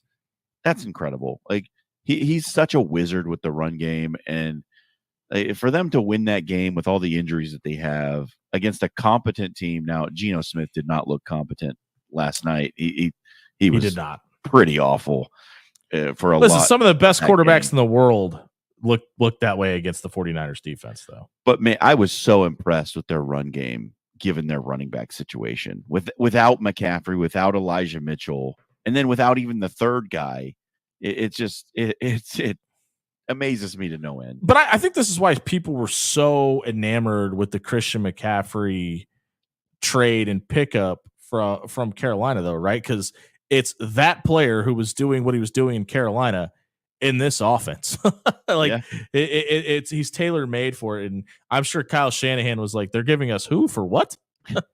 and yeah, to your point, Patrick Taylor not being available seemed like that could be, one of those situations where you're already out Elijah Mitchell, and I think Patrick Taylor was giving you a little bit more than you thought he was going to be able to, just because he is the 4th guy on your depth chart. So yeah, that running game is legit, and it's going to need to be for San Francisco to be able to go on a run if they want to hope to get back to a Super Bowl. Yeah, the NFC, like it's so weird this year. Like, didn't really expect Washington to be anything. There's something. I'm excited for that. I'm excited for that game, man. The Ravens game. We expected Detroit, I think, to be better than they've been. Certainly didn't expect Minnesota to be as good as they are. A lot of people, Jimmy Allen, expected the Bears to be much better than they are. Hey, Detroit's 3-1. I mean, they have that but loss. They haven't looked like the Detroit we saw last year. I don't. They just beat the Seahawks 42-29. Yeah, I don't know, but it doesn't look the same. See, I think that's because they squeaked by the Cardinals. The Cardinals, I think, are a lot better than everybody thought they were going to be. They to that point, they almost beat the Lions. The Commanders put it on them, but they beat the 49ers too. So, I mean, I just think that Cardinals team is a lot better than people thought they were going to be. That might be the case. But yeah, it's just, I think, and then the NFC South is just like, what is happening? What is even going on? In Bad football. Yeah. I think the Bucs might be good. Yeah, but I think a lot of people are still pretty high on Atlanta. I think Atlanta's a little bit of fool's gold. I think they've got a lot of experience. I don't think they're very good. Like, and that one of those can be compensation for the other, and they're 3-2 at this point. But to your point, their schedule gets a little more tough after this week. They get Carolina this week, then they have to go to Tampa. They got to play the Cowboys. They got to play the Saints. The Broncos look like they're maybe figuring some things out. Sean Payton may still know how to coach football. That's weird. And then they get the Chargers, who I think are going to be in midseason form by that point. Yeah, my Saints proclamation after week 1 is looking worse by the day. Yeah, I thought the Cowboys were the second best team in football, so we're even step there. Hey, if you missed our trash takes tonight, check them out at SoundCloud.com/AfterHours1620. It was brought to you by Jerry Ryan Clothing and Sportswear. You answered the call After Hours patrons, we asked you to stop by Jerry Ryan, tell them After Hours sent you. Dan and John and the crew told us we had over 10 people stop by and purchase a Mizzen and Main or a Johnny O Polo and tell them that the After Hours Lounge sent them. They sold out the entire rack for the first time in over 5 years, and they had to order new apparel. And don't worry, they've got it in. You can stop by and get yourself a Johnny O Mizzen and Main quarter zip vest or polo t-shirt at Jerry Ryan on 78th and Dodge. Get your closet ready for game day. They've also got a plethora of Blue Jay gear ready for tip-off. Just a month away from Creighton basketball, and you can look like the best dressed Jay at Jerry Ryan Clothing and Sportswear. They've been dressing Omaha for 51 years. We'll be right back. The Indiana game is sold out in Bloomington. Is that necessarily a bad thing? We'll debate on the other side of the break. You're on 1620 The Zone. Hey, everybody, it's Jimmy Allen here for Pepper Jack's Grill. I told you earlier in the show that I went to lunch with a client earlier. You know where we went? We went to Pepper Jack's, and I told him, I said, listen, you have to get the crispy chicken sandwich. Isn't it just fried chicken? No. Pepper Jack's throws a little bit of a twist on there with that seasoning you probably get on your Philly cheesesteaks or your chicken gunner rice bowls. They throw it on top of the fried chicken as well that they put in their crispy chicken options. You can get it in a rice bowl, in a burrito, in a salad, however you are enjoying your Pepper Jacks. It can come with crispy chicken. For the next couple of months, it is a limited time menu option. Make sure you get to Pepper Jacks' 10 great locations and get lunch tomorrow.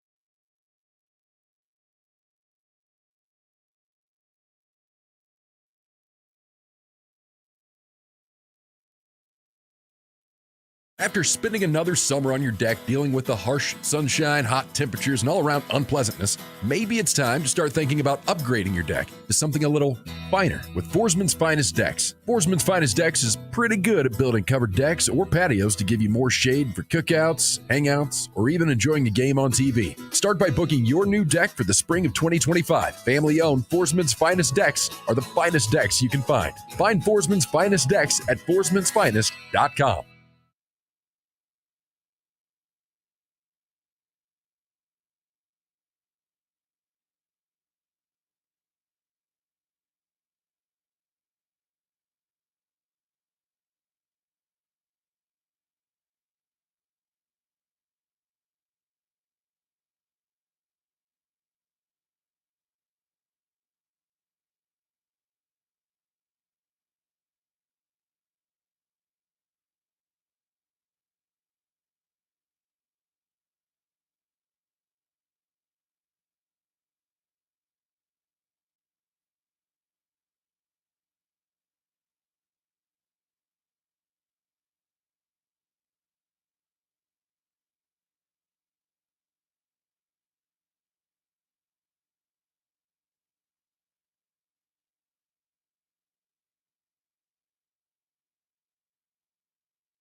Cunningham's Pub and Grill, now open in Blackstone.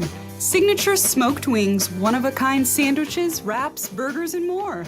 Fill your glass with craft beer or one of our house-made cocktails right on tap. Whether it's lunch with the office or watching the game with friends, come experience a great time. Keep up with us online for delicious daily food and drink specials and find your flavor at Cunningham's. Locally owned and operated in Old Mill and 38th and Farnham in Blackstone.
Now back to After Hours with Jimmy Allen on 1620 The Zone.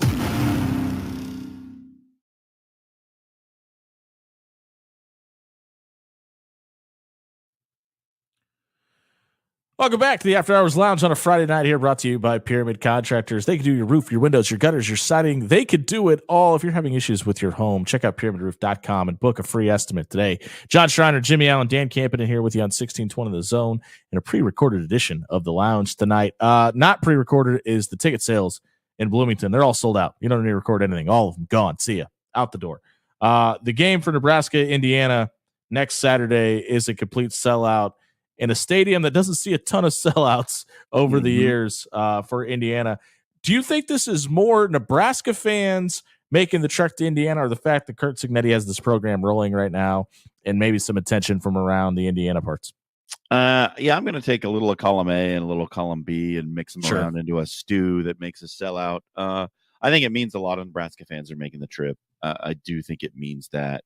But look, even a lot of Nebraska fans making the trip doesn't guarantee a sellout, right? We saw the crowd at Purdue. A lot of Nebraska fans in the stands, not a lot of Purdue fans. I mean, it doesn't always work out that way. But they're top 20 team, undefeated, revitalized program.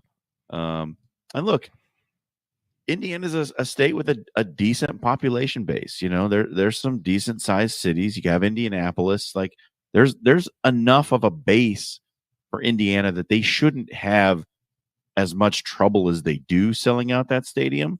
I like pro sports is king in that region. Right. I understand that, but IU football should probably be better supported than it is. And, you know, when you're 5-0 and ranked 18th in the country, it makes it easy to want to go watch. And then you sprinkle in the fact that it's Nebraska and Nebraska's crazy fans will go anywhere to watch their team play. That makes for a sellout. Yeah, and the fact that Indianapolis is less than an hour away from Bloomington should help a ton, right? And when you look at it, Chicago is just 2.5 hours away too. So you got two major metropolitan areas around Bloomington, Indiana, that should probably see a little bit more of a fill up than they normally do. And for anybody that's wondering, Memorial Stadium in Bloomington holds 52,626 people. So it's not necessarily the big house, but no, it's going to be completely full. And I'm with you, but I think people are going to be surprised with how many Indiana fans are there. And Curt Cignetti has shown that he can build a winner. Now they've had a pretty easy 6 games up until this point, and I think they're going to be challenged mightily by this Nebraska defense because they haven't faced a pass rush anywhere near to this level. But I don't know if this necessarily is as big of because a lot of people are going to look at this and say, oh, well, the Horseshoe is going to be sold out the week after, and it's going to help Nebraska prepare for that crowd that they haven't necessarily seen yet this season.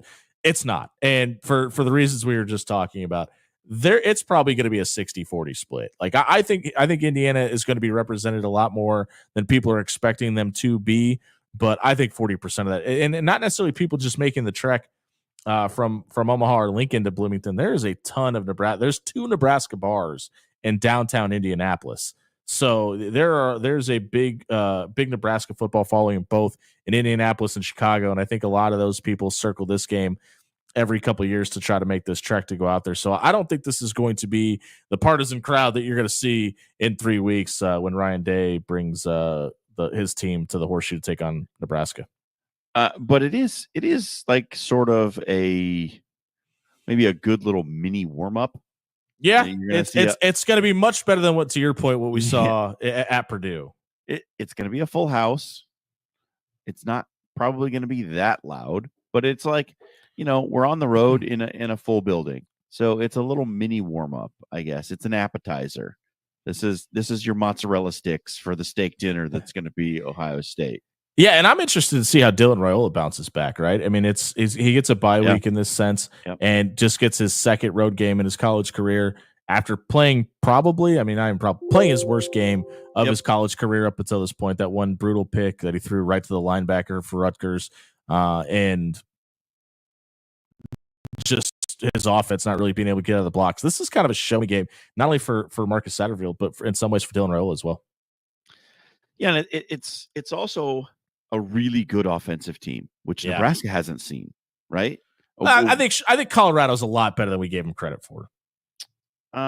Okay. I mean, possibly, but I think we're also going to find out how good is Indiana's offense actually, and their offensive line specifically. We're either going to find out that actually Indiana's offense is really good, or nope, Nebraska's defense is actually as good as we think it is. We might find out both. Man, I don't necessarily agree with that sentiment because I think Nebraska's defensive line is really, really good. And I think just because you struggle against them, that doesn't necessarily mean that you're not as good as it's been up until this point. Like if your offense can compete with 90% of the defenses in college football, you're still pretty good. But if you have those top 10, top 5 level defenses that come in, it could dictate the way the game goes. I don't think that means your offense is bad. Outside of Colorado. I'm talking from Indiana's standpoint. Yeah, I understand. The times when Nebraska's defense has been tested was Illinois. And these are not the same offenses. They are not even close to the same thing. Not at all. And Colorado has Shadur Sanders and Travis Hunter. Indiana famously does not. Offensive line, bad at Colorado. I don't know 5-star left tackle, a 4-star right guard. I mean, it's not like they're atrocious. Did you watch them play? Have you watched them play since? They've looked better. Yeah, It feels like that portion specifically, the offensive line has been figured out. Now, the competition hasn't been the same level, but again, to my point I was just making, like if Colorado comes out and looks like they could compete against 10 of the 12 teams on their schedule, that's a good offense. If there are those just 2 teams that are just better than everybody else, and I think Nebraska's defensive line, specifically their front 7, fits into that category. I don't think if Nebraska comes out and beats Indiana, let's say 24-7, I don't think you could take that outlier and say, okay, what we saw through the first 6 games isn't good. Kurt Signetti hasn't been able to figure out anything. They're probably going to fall apart down the last 6. I don't think you could say that. But that's what we do, right? We live in the recency bias. How many people, and you had the year prior to it, but again, it was still, 14 games into Deion Sanders' career, us included. Like I'm not trying to say that I'm this overly intelligent person that said, no, Deion's going to be able to figure out. People killed Coach Prime. His friends went on national television, said he doesn't know what he's doing. All he's done since then is win every single game. So, I agree. If Nebraska could come out, and again, I'm still not willing to say that I think Coach Prime hasn't figured out, by the way. I just think they're a lot better than we thought they were. And that's despite the coaching.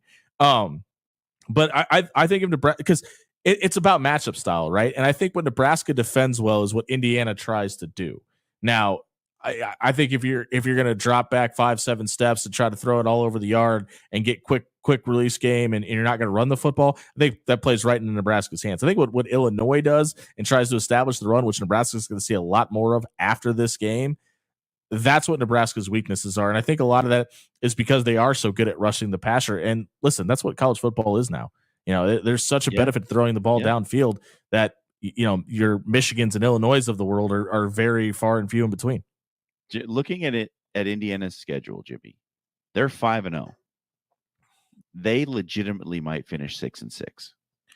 Yeah, it gets really tough for them from here on out, and that's not necessarily because they're bad or whatever. The competition level for everybody is going up. Nebraska wins this game, it's going to look really good in the moment, and we might look back on it at the end of the season and go, "Yeah, they beat an average football team." That didn't matter. Yeah, right. But I do think. Like the sellout's cool. It's cool for Indiana. It's cool for Nebraska to go to a road environment that's going to be sold out ahead of that Ohio State game.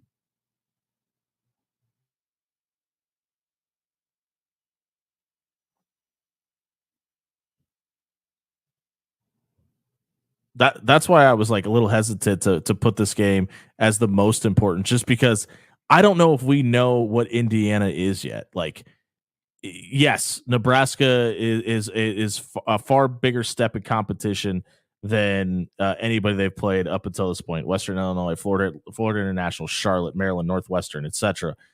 But I don't think you could circle the Nebraska game and say this is what Indiana is going forward. But you can look at this last 6-game slate with Nebraska, Washington, Michigan State, Michigan, Ohio State, Purdue. and look at 4 of those 6 games and say, okay, we're going to tell you exactly where Kirk Cignetti is in this process based on these 6 games. And I think that's way more fair of a statement.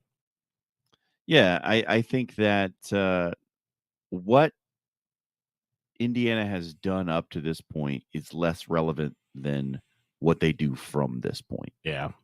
And to that being said, like for Nebraska fans that are, if Nebraska is able to, my point, go out and dominate this game and control it, maybe pump the brakes a little bit. It may not be as significant as beating the number 19 or 16 team in the country is based on where they are. Obviously, Nebraska on a bye week this week. Do you think both teams are going to be ranked next week? Because Nebraska not currently ranked. 28. Yeah, in the FBI. Well, and they're in the others receiving votes category on both polls as well. So Indiana will certainly stay ranked. Yeah. Nebraska, I don't know. It's going to depend on what happens at the bottom of the rankings, but it's possible. I mean, they could slide up a couple of spots and be 25 when next week rolls around. Yeah, and it kind of depends on how bad like blowouts are too. I don't think either Pittsburgh or Illinois lose. Both are big time favorites this weekend, and they're at the lower part of the bottom 25. And you've got a lot of top 25 teams on bye weeks this week too. So yeah, I don't think they end up being ranked either. But speaking of big favorites, we're going to give you 3 teams that are underdogs to outright win this weekend in football. We'll give you our super dog picks when we come back. If you missed our conversation about the sellout in Indiana, check it out at soundcloud.com/afterhours1620. It was brought to you by Cunningham's Pub and Grill. 2 great locations throughout the Omaha area. All you got to do is stop by Cunningham's, ask for Derek, tell him, hey, we listen to you on the radio all the time. Derek might be able to give you some information on some great scotch they have, or even the Toppling Goliath tap takeover that they have going on right now, and tell you about the awesome prizes you can win just by eating wings and drinking beer. What a time to be alive. Free stuff for doing the things you love. Also, Sunday ticket and the brunch menu back at Cunningham. Stop by one of the 2 great locations tonight. Grab drinks and grab dinner. We'll be right back, giving you some winners to send you out on top on a great Friday night here on 1620 The Zone.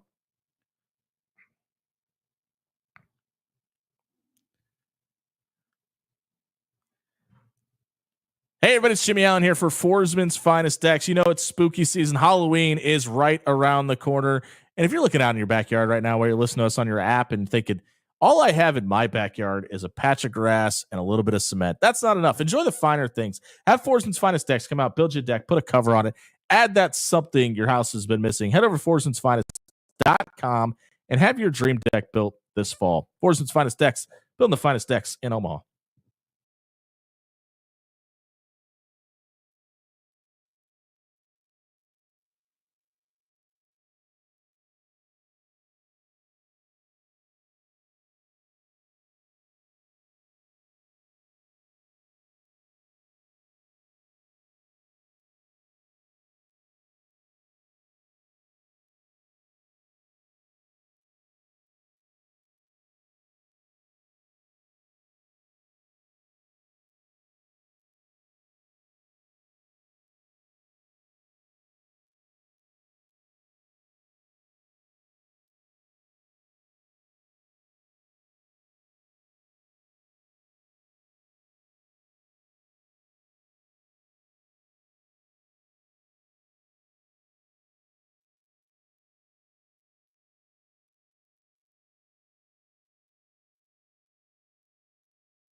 You can get a great craft beer pretty much anywhere these days. But what about the whole package, dining out, service, and atmosphere? Come to Cunningham's Pub and Grill, home of Omaha's original smoked wings, now with 2 locations. We're bringing back Sundays at our Old Mill location this fall, where you can catch all the sports while enjoying quality food and drinks. Find your flavor and follow us online for unique daily specials and fun craft beer events. Cunningham's Pub and Grill in Old Mill and now Blackstone.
Now back to After Hours with Jimmy Allen on 1620 The Zone.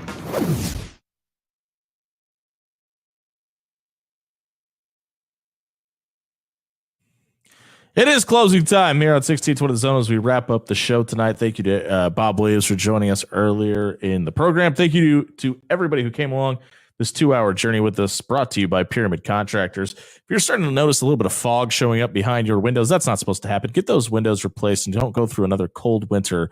Let Pyramid Contractors come out, replace your roof, your windows, your gutters, your siding. They do it all. Check out pyramidroof.com to book a free estimate today. It's a Friday, and you know what that means. It is time for our Super Dog picks. What we're going to do here is John and I are going to give you 3 picks to outright win that are underdogs in college or pro football this weekend. Dan Campion, who is producing this show and has lost his voice in the last 2 hours, has given us his picks to give to you tonight. I'll go ahead and give Dan's picks first.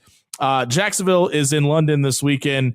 And they are absolutely going to crush the Bears, says Dan Campion, who is a known Bears lover. Jacksonville plus 1.5, and I think Dan is probably always going to go against the Bears and take Jacksonville every chance they play Chicago, which is this weekend. And Vanderbilt is a 13.5-point underdog to Kentucky this weekend. Dan thinks the Commodores will anchor down and roll off of that win against the Tide and win 2 in a row against Kentucky team who has taken Georgia to the brink and beat Tennessee.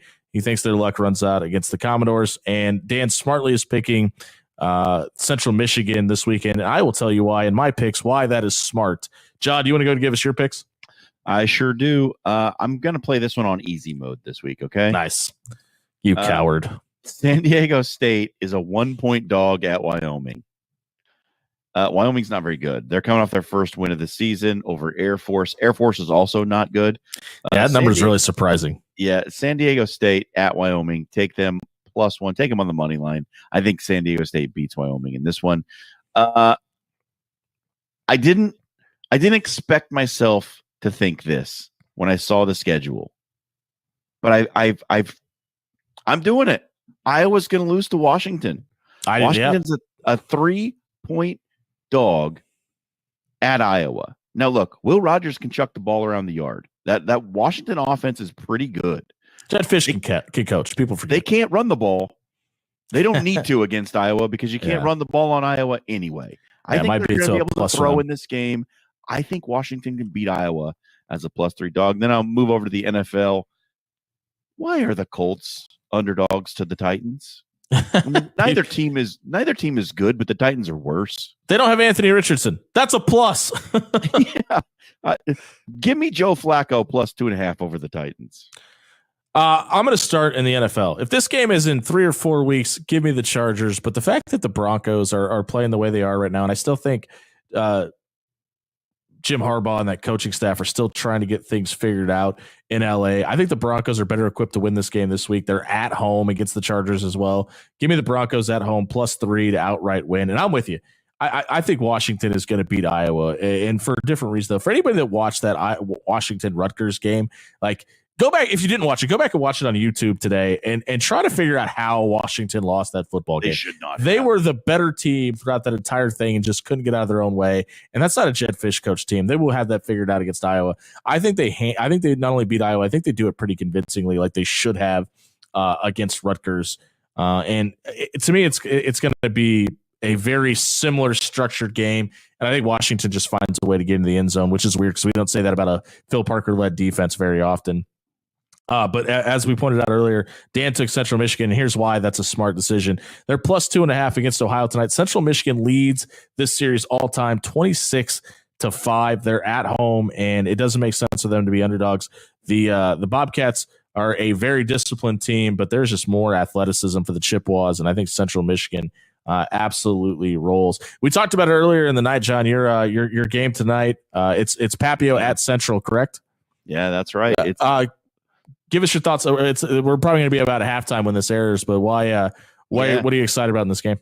Man, just the talent level on both teams, right? Like Omaha Central has a sophomore class that is just outstanding. Kylon Haney, the running back already offered by Nebraska, is an absolute bowling ball at like 5'10", 210 pounds. Love what their their offense is doing. You have Torrey Pittman III, who's one of the top safeties in the sophomore class in the country. He's already been offered by Nebraska, Tennessee, a whole bunch of others. So that Central team is loaded with talent. And Papillion La Vista, outside of getting smacked last week by Millard South, who hasn't been there, I mean, pretty much everybody who's played them has gotten their teeth kicked in. Papillion La Vista has only got one loss, and that's that Millard South team. They have an offensive lineman who's committed to Texas Tech. They have Isaac Pamaran, who is one of the most fun players to watch in the Metro. A little lightning bug, and they use him in a bunch of different ways. I'm very excited to see this matchup. This is a key district matchup here as we get into some October football. Very excited for this one. Should be a great game. Really interesting game in Class B tonight. Platteview goes to Gretna. Both teams are 3-3 in that one. Kicked off at 7. So if you want to catch the second half of that game, that's going to be just an interesting one for all the right reasons. I mean, it's Gretna still trying to kind of find their way after the split from Gretna East, and then Platteview. It's got a ton of talent, or a ton of fun to watch against the two really well coached teams as well. Bennington is still rolling, and they get Elkhorn tonight out there in Bennington, and it kind of feels like that coaching staff at Elkhorn is starting to find out some things too. And this is a very big measuring stick game for the Antlers. And it's probably going to be interesting to watch the game inside that game. I think Bennington comes out in a very lopsided victory, but the scoreboard may not tell the story of the game. And then the matchup of the weekend, I cannot believe that you guys are not at this game. This is where I thought you would be. Omaha West Side hosting Elkhorn South tonight. Two of the best, if not the two best coaches in the entire state. In Paul Lamanji taking on Guy Rosenberg, and probably number 2 and number 3 is where they're ranked. Put Millard South at the top. That 2 of the top 3 teams in the state absolutely locking up. That's going to be one to watch for sure. Yeah, I'm very sad that we are not doing that game because it's going to be fantastic. Yeah, as you said, love those two coaching staffs. Love what they got going on. You think that game might be physical? Oh, brother. I mean, that is a black and blue ice tub game. I can't wait to see how that one turns out. It's the top of Class A. Really good. Nebraska is incredible. Yeah. And obviously the first real major test for Braylon Warren and that West Side defense and Christian Jones to be able to get that level of physicality and kind of put some stuff on film that shows, hey, we may have lost a lot a year ago, but West Side's not really going anywhere. And same story for Elkhorn South. I mean, they lost a lot of key components, Ashton Murphy being one of them, but they're still really, really dominant. They just reload, man. Guy Rosenberg has that system rolling. They start those kids on that system, at the youth level, and they just churn him through, and it is he's a great coach. Just love what they're doing. Obviously, we're going to know more about the way it's all going to shake out after that game tonight. What's your knee gut reaction to thinking what the top 2 what the championship matchup in Class A is going to be by the time we get there? I mean, the obvious answer is Millard Southwest Side, right? Like that's the obvious answer.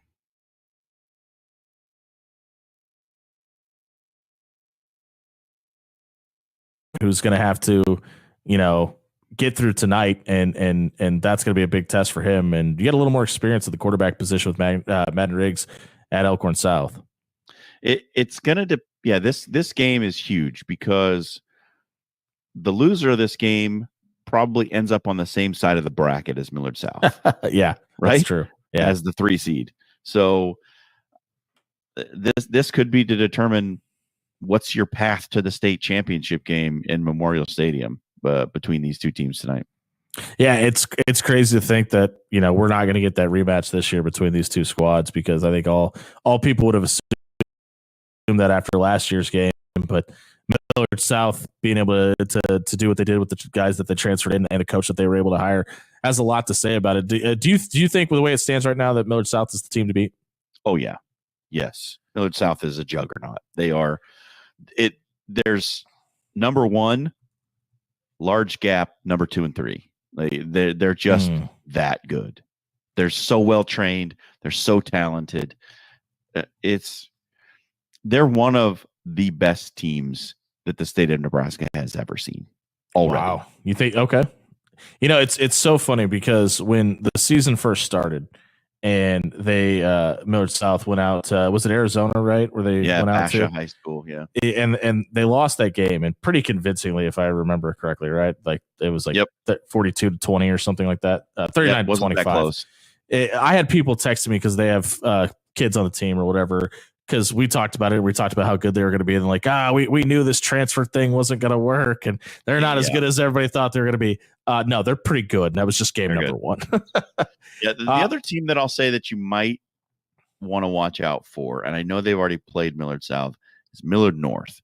That Millard North team is really, really good, and like Caden Vermoss is a potential dude. touchdown every time he touches the ball. Hey, Alan Burrell knows what he's doing. Who would have thought? Yep. Yeah, their only other loss on the season is another out-of-state game too, where they took on Cherry Creek, where from number one team in Colorado. Yeah, I was gonna say I think they're from Colorado, right? Yeah, they absolutely came out and dominated, but they have those two losses on the season. Listen, when Millard North gets the chance in the playoff to take on either West Side or Elkhorn South, that's going to be a great game as well. Hopefully you got a chance to go out and enjoy all the high school football tonight while listening to our show. If you missed any of it, check it out at soundcloud.com/afterhours1620. Our picks tonight were brought to you by Warhorse Casino. If you're looking for a great night out, what you need to do is you need to stop by 63rd and Q. Make sure you check out their table games, their slot machines, and yes, that sportsbook is open, and you could bet Nebraska, Indiana, because that game is not played inside of the state of Nebraska. If you're somebody you know is suffering from a gambling problem, call 402-806-7344 tonight. For John Schreiner, Dan Campion, and I've been Jimmy Allen. Happy Sausage Pizza Day, everybody. Add some peppers.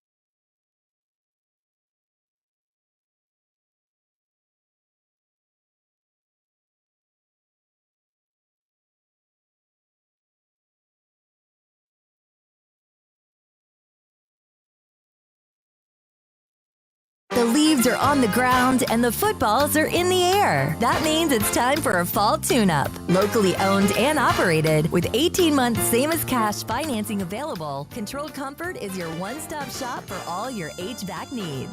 With over 350 five-star Google reviews, Controlled Comfort is the cream of the crop. Head over to ControlledComfort.com for all your HVAC needs today. Control Comfort keeps it under control.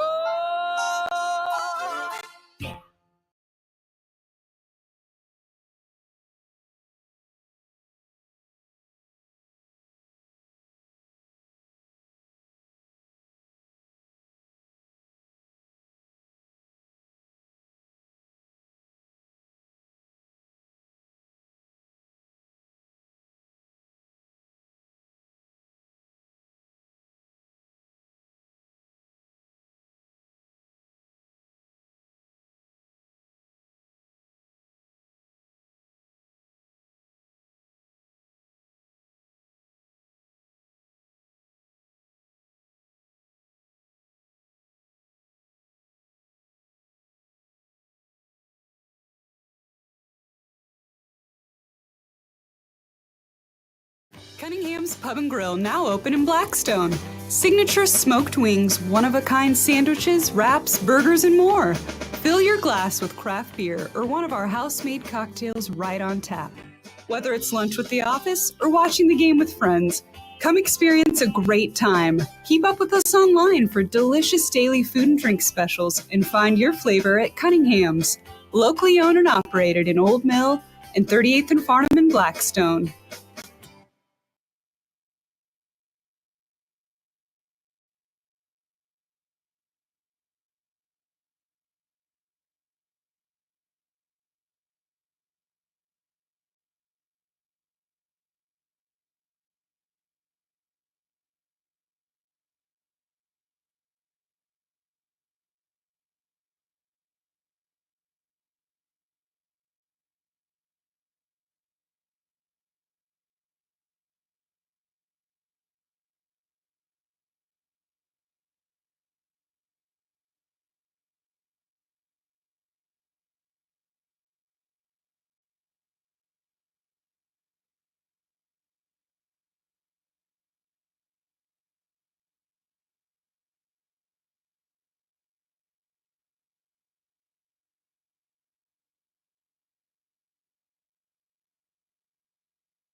After spending another summer on your deck dealing with the harsh sunshine, hot temperatures, and all-around unpleasantness, maybe it's time to start thinking about upgrading your deck to something a little finer with Forsman's Finest Decks. Forsman's Finest Decks is pretty good at building covered decks or patios to give you more shade for cookouts, hangouts, or even enjoying a game on TV. Start by booking your new deck for the spring of 2025. Family-owned Forsman's Finest Decks are the finest decks you can find. Find Forsman's Finest Decks at forsmansfinest.com.